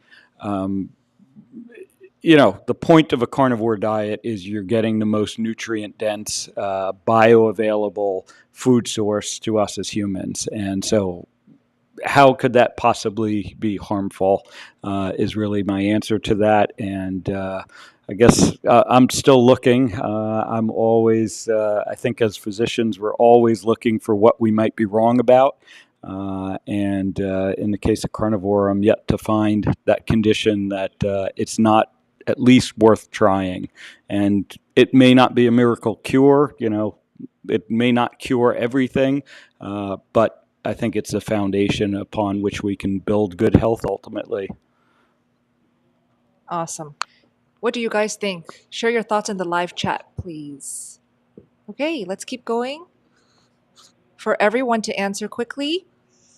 From Rob, do any of you eat and or recommend fermented foods such as yogurt, kefir, or sauerkraut on the carnivore diet to optimize the gut biome? Some say we are lacking in these. I think our understanding of the microbiome and what affects it is very lacking at the moment, and we'll hopefully find out a lot more about that. I know people. I actually work with some researchers in Perth, or have worked with them that published over 150 papers on the microbiome, and even they say like we really don't have all this idea, but they think that this is once we figure it out, we'll have a much better grip on overall health. But as far as like these different fermented sort of things, maybe, but there are a lot of people that don't use any of these sorts of things, and they go on a carnivore diet and it significantly improves their gut microbiome. Just talked to a friend of mine, Ben Azadi, who many people here probably know. He's been a clean keto person for many years, did a microbiome test. It was sort of, it was good but not great. And the recommendation was, of course, eat less red meat, eat more leafy greens and fiber. And he did the exact opposite of that. He just went on a carnivore diet, cut out all fiber, and it improved dramatically. He had a much better diversity, had much better amounts of the different bugs, and then a bunch of bugs that didn't show up on his last assay actually showed up. And they're like, oh, these are so great. So he didn't do any of these ferments. And we see studies with the Inuit, when they may be eating sort of off meat or something like that, but they're not necessarily doing fermented, kimchi and things like that, or kefir or yogurt, and they have some of the most healthiest and most biodiverse or diverse microbiomes around. And so I don't think you necessarily need to do that. Maybe if you have taken a course of antibiotics, you might consider taking some of these things. If you just eat some yogurt, though, you're going to kill all those microbes in your stomach. A lot of the studies on probiotics coming out recently has shown basically no help, or possibly just a worse. They're worse, if anything. A bunch of sugars and nasty stuff in there. So some people talk about having a bit of yogurt or fermented things chewed up with meat in the same bite, chew it up together, try to sort of stuff those little bacteria down into the bolus of food, and then swallow that down. Maybe that protects it. Maybe it does, maybe it doesn't.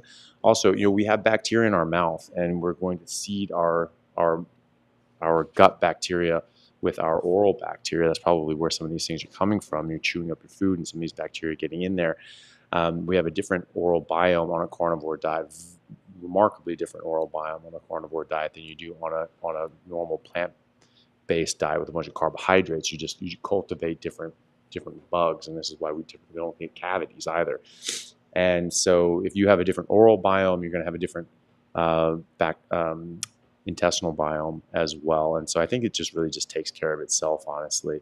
And so I don't think you have to do those. And I think I just don't think you necessarily have to do that. But if you do, just understand that once you've established a microbiome, it's established, and it should just be fed and perpetuated based on what you're eating, and you shouldn't have to just keep reseeding it over and over and over and over again. You get it set up, and it should take care of itself from there just on what you're eating.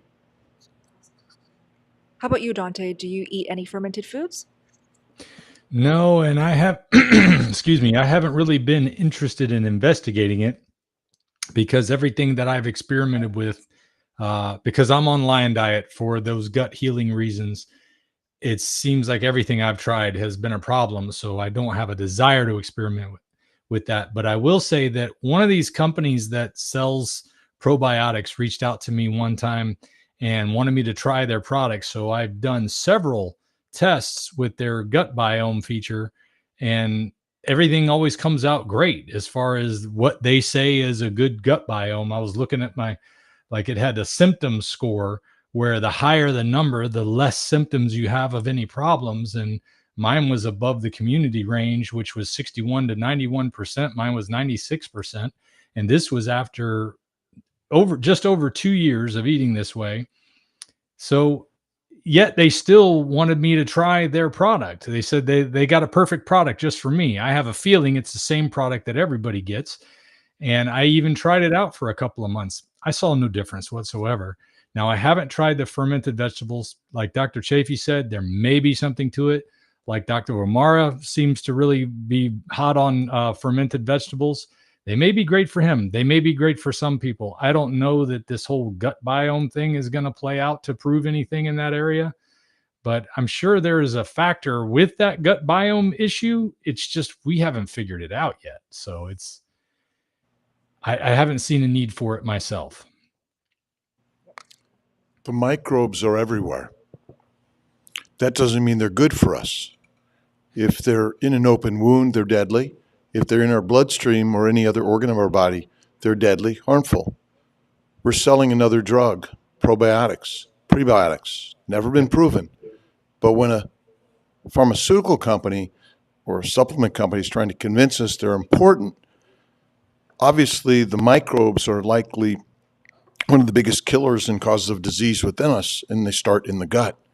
And so my bet is fermented foods, which are made from plants, and adding potentially alcohol that comes from fermentation, I don't believe it's good for us. No one's ever proven this. But again, another argument that we keep on going down, but I would say the probiotics and the bacteria and yeast and viruses in our gut are not helpful for us. They're harmful.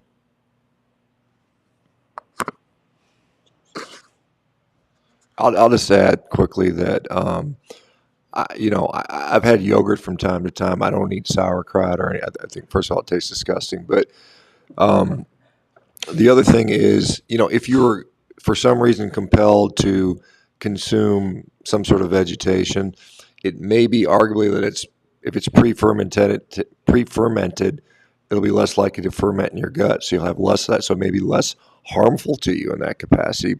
But to think that it is required, in my view, is kind of preposterous. It's like, when people tell me plants are necessary for human gut function, first of all, there's a nice paper that Dr. Tommy Wood, Lucy Mailing, and one author did in 2021 looking at the metabolic flexibility of the gut, and it shows clearly that we are well adapted to have a healthy gut function, well-fed and well-nourished colonocytes without any fiber in the diet. There's many, many mechanisms to provide that. And then the other thing is the complexity of the microbiome is astronomical. We are literally 110 years after the discovery of cholesterol, still arguing about its relevance, and that's one single molecule. And we've got something that is trillions of times more complex than that, and we think we even have the slightest idea of what we're talking about is complete arrogance, and it's complete nonsense. And Dr. Kiltz, if you want another daughter, Sammy says, please adopt me, Dr. Kiltz. We're on it. Thank you, Carnivorous Dude, for your super chat. I'm showing it on. He says, you all have changed my life for the better. Heart. Thank you so much.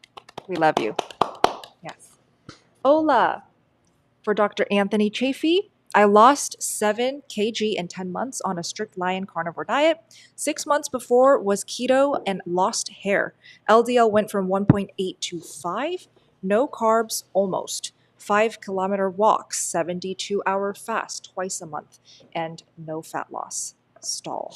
0.95 to 87. Any thoughts? Well, you just take a look at it. I mean,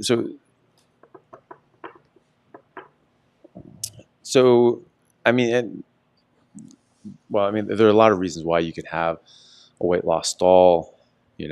Dairy can be a stall for a lot of people. Cheese, things like that, can definitely be that. If you're only eating fatty meat and water, are you eating enough?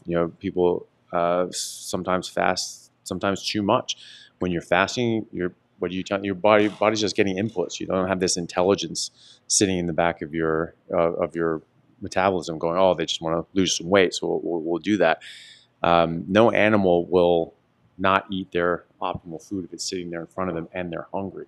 So if you're getting these signals from your body saying that you need to eat and you don't eat, you're telling your body that there's no food available. And so your body will just ratchet down your metabolism. We saw this in the starvation studies back in World War II, that when you completely drop down people's intake, yes, they did lose weight, but then eventually it leveled off and plateaued. And some of these people would have lost, if it was just calories in, calories out, they would have lost more weight than they started with it at first. So the metabolism plays a big role in this. And so if you're bringing in, less food and nutrition, you could potentially start reducing the output as well and lowering your basal metabolic rate. And so don't do that. So you want to encourage your metabolism. You just want to eat until fatty meat stops tasting good.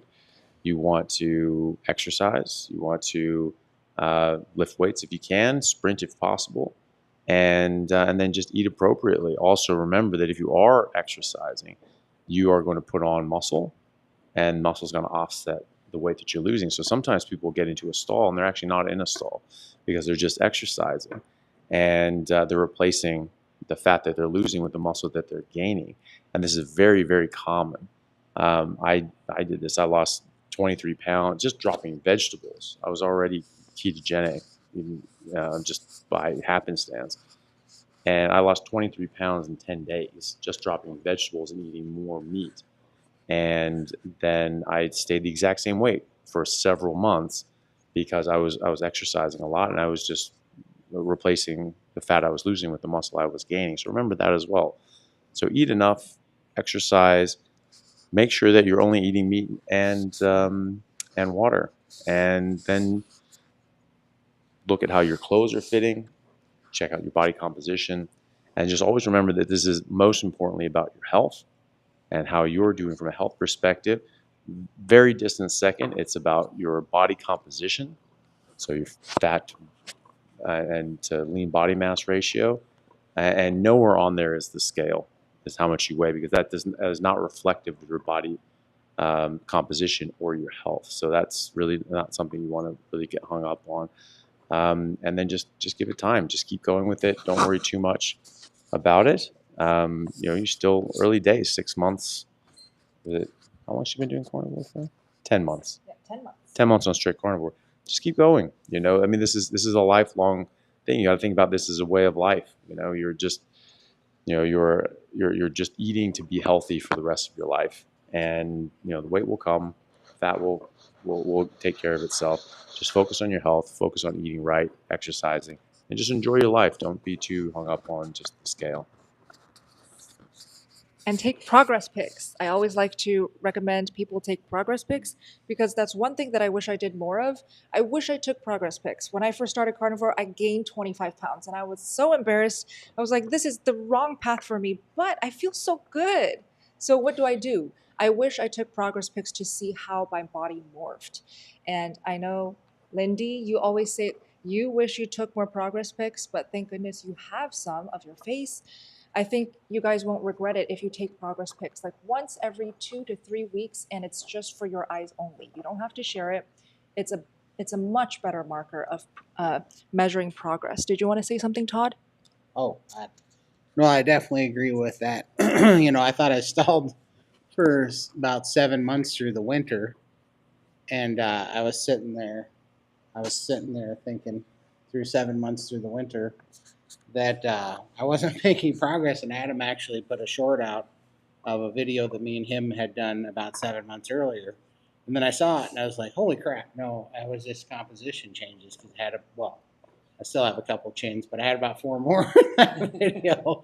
And I did lose 3 shirt sizes through that 7 months that I thought nothing was happening, But then I remembered, I had atrophied so much when I was kind of stuck in a chair for so long that I just, I'm so much stronger now. I think it was just a composition change. I think I got muscle back, And so, yeah, it's absolutely.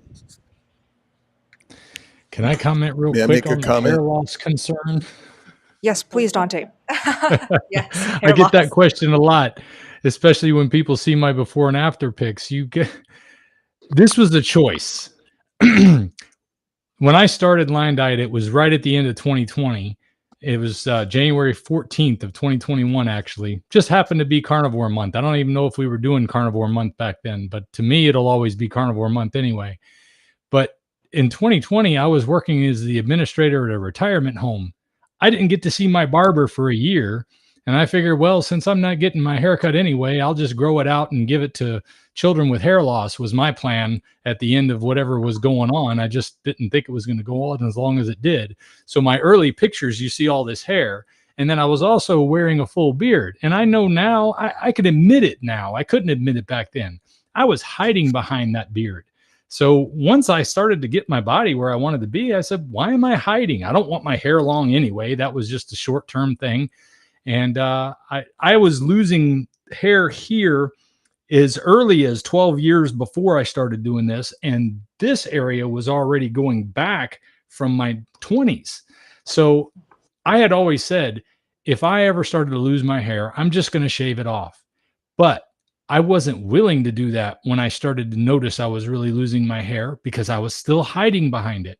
Once I got comfortable with my body, I said, you know what? I'm going to do what I always said I would do. I'm not going to hide behind it anymore. I'm not going to try to do comb overs or any of that stuff.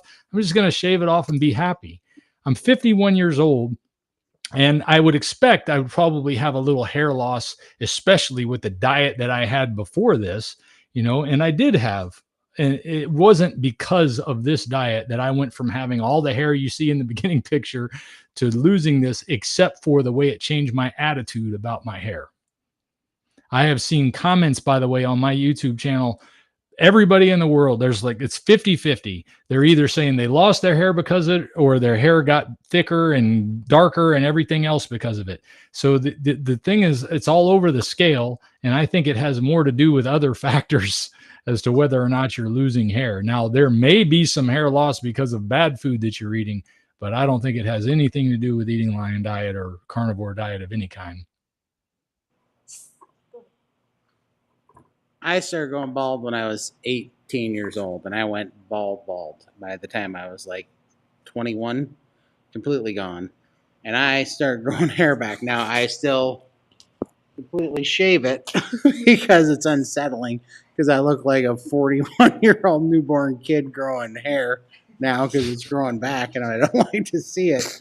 But it's actually growing back, and I cannot believe it. It's growing back really pretty thick, and I think I'm not holding my breath, but I might actually have a chance at having hair again. So it definitely grew back.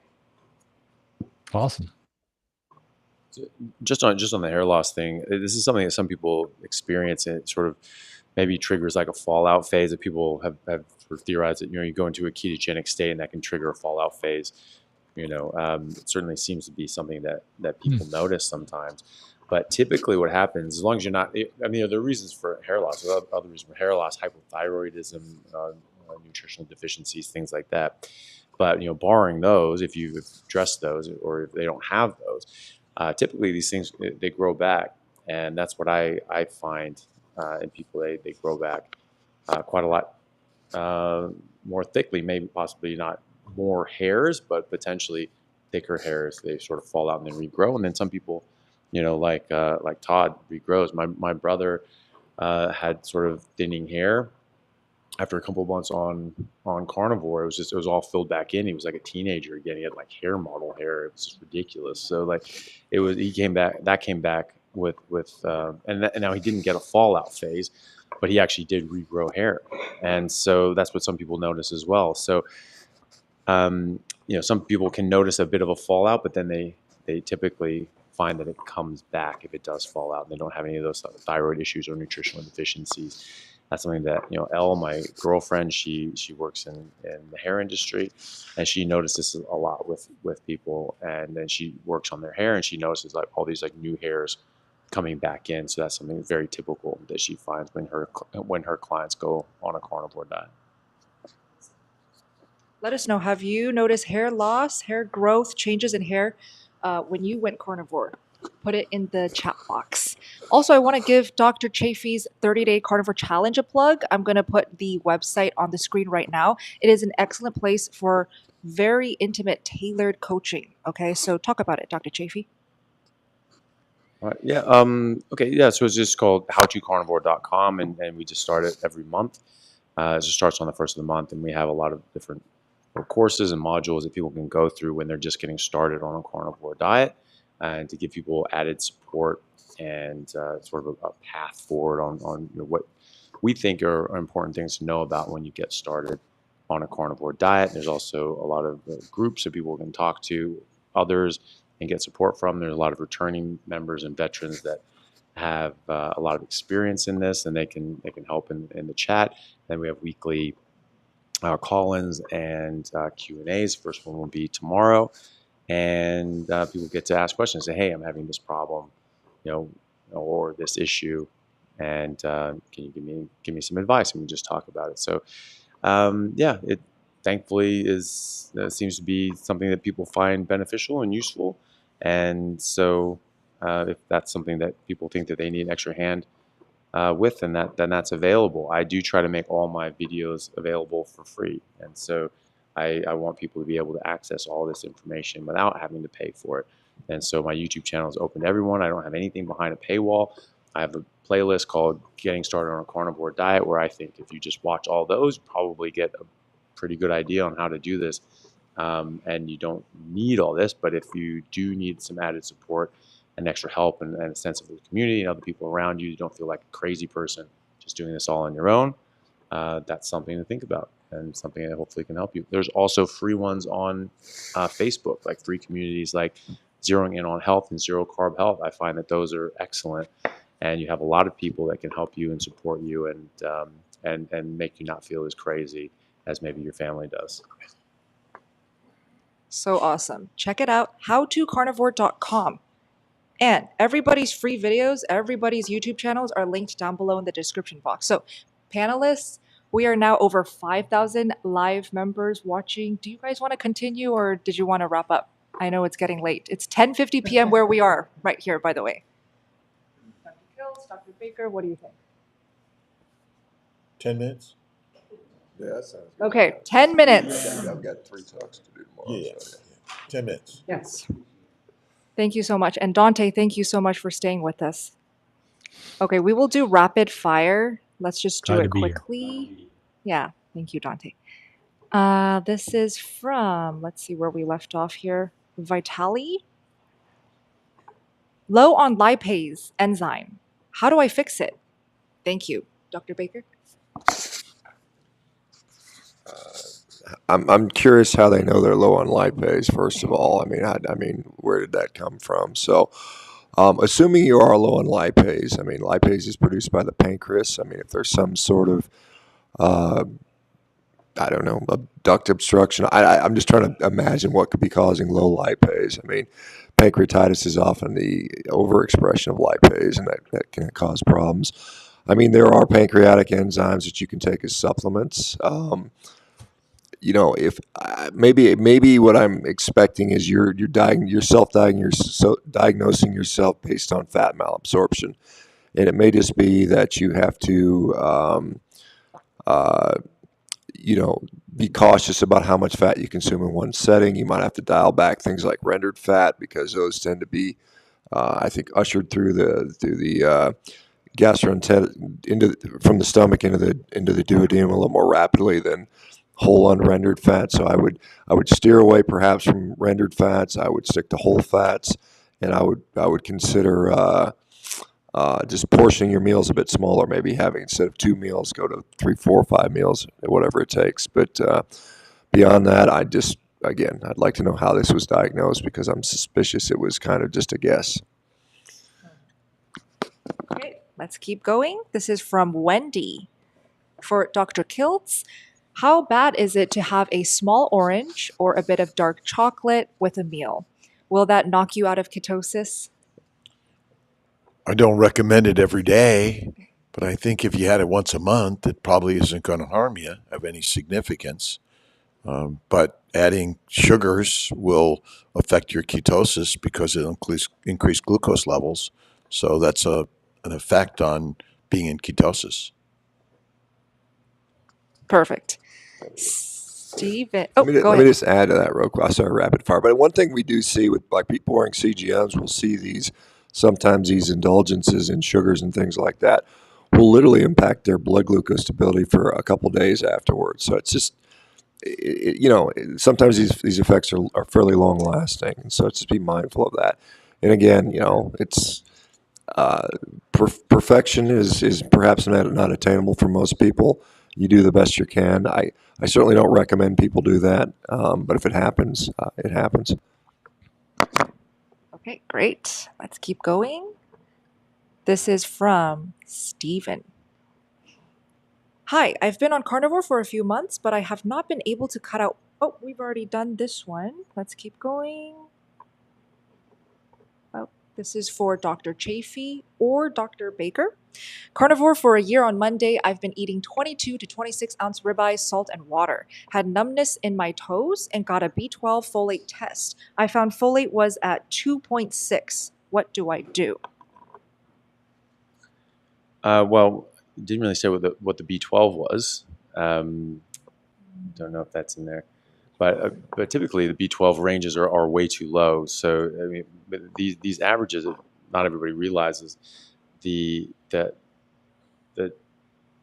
reference ranges for all these different lab tests are the average for the community in that lab. So different labs in the same city will have different reference ranges. And so B12 can be all over the place depending on where you test it, but most of them are going to be low. And so if you're in the range for B12, you're probably actually low for B12.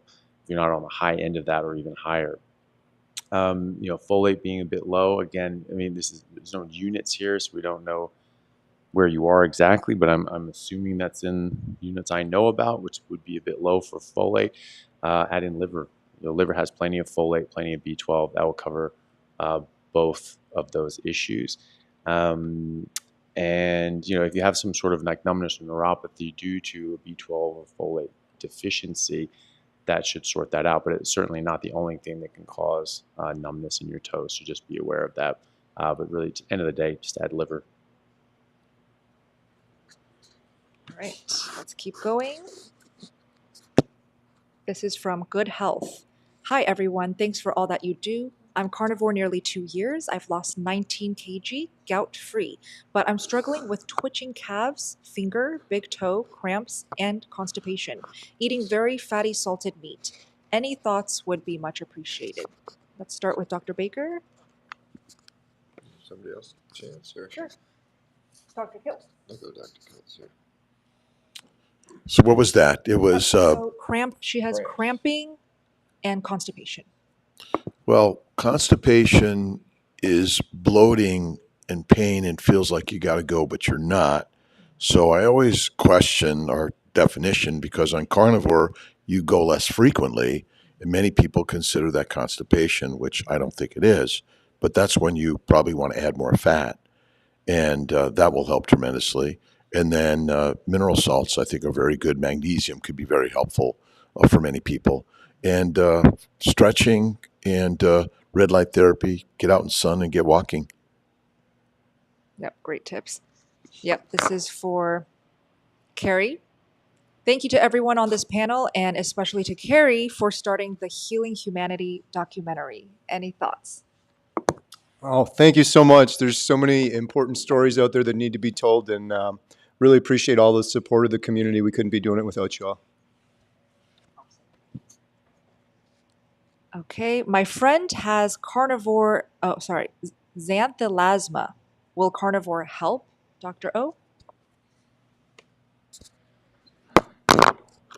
I'm going to put this in the category like we mentioned earlier. I haven't worked with a patient with this condition, but I don't see how it can hurt. It's worth a try. That's what I always say. Perfect, thank you. Lindy and Todd, you guys do this one. Thank you so much for your super chat, Bella. 53-year-old female hurt lower back last year in March, which led me to carnivore. No more pain there. I'm down 80 pounds, but I'm still 230 pounds. I am wanting to start to add muscle because I know it is going to impact or lessen at my age. Where or how is the best place to start? I started with resistance bands, and then I did light, high rep free weights because I just wanted low impact. And it's crazy how quick that muscle will come back and how strong everything will get in a very short period of time. And then, for me, the SBG's priming program actually helped me quite a lot. I didn't realize that I was under eating too, and so getting enough protein and good fat when I was lifting was huge. So I find that remedy to be high rep, low impact to start, and high protein did wonders for me. I've actually started rebounding. That's been really good for me. I did have very low back pain, and also being sedentary for so long, just very atrophied. And I started with the vibration plate first, and then it started rebounding. So after long. And we will wrap up with this last super chat. Thank you guys so much again for all your super chats. We are so sorry that we could not answer them all. But this one says, what an amazing group of people. I love you all. I hope to meet each one of you sometime. And thank you for all that you all do. Thank you guys so much.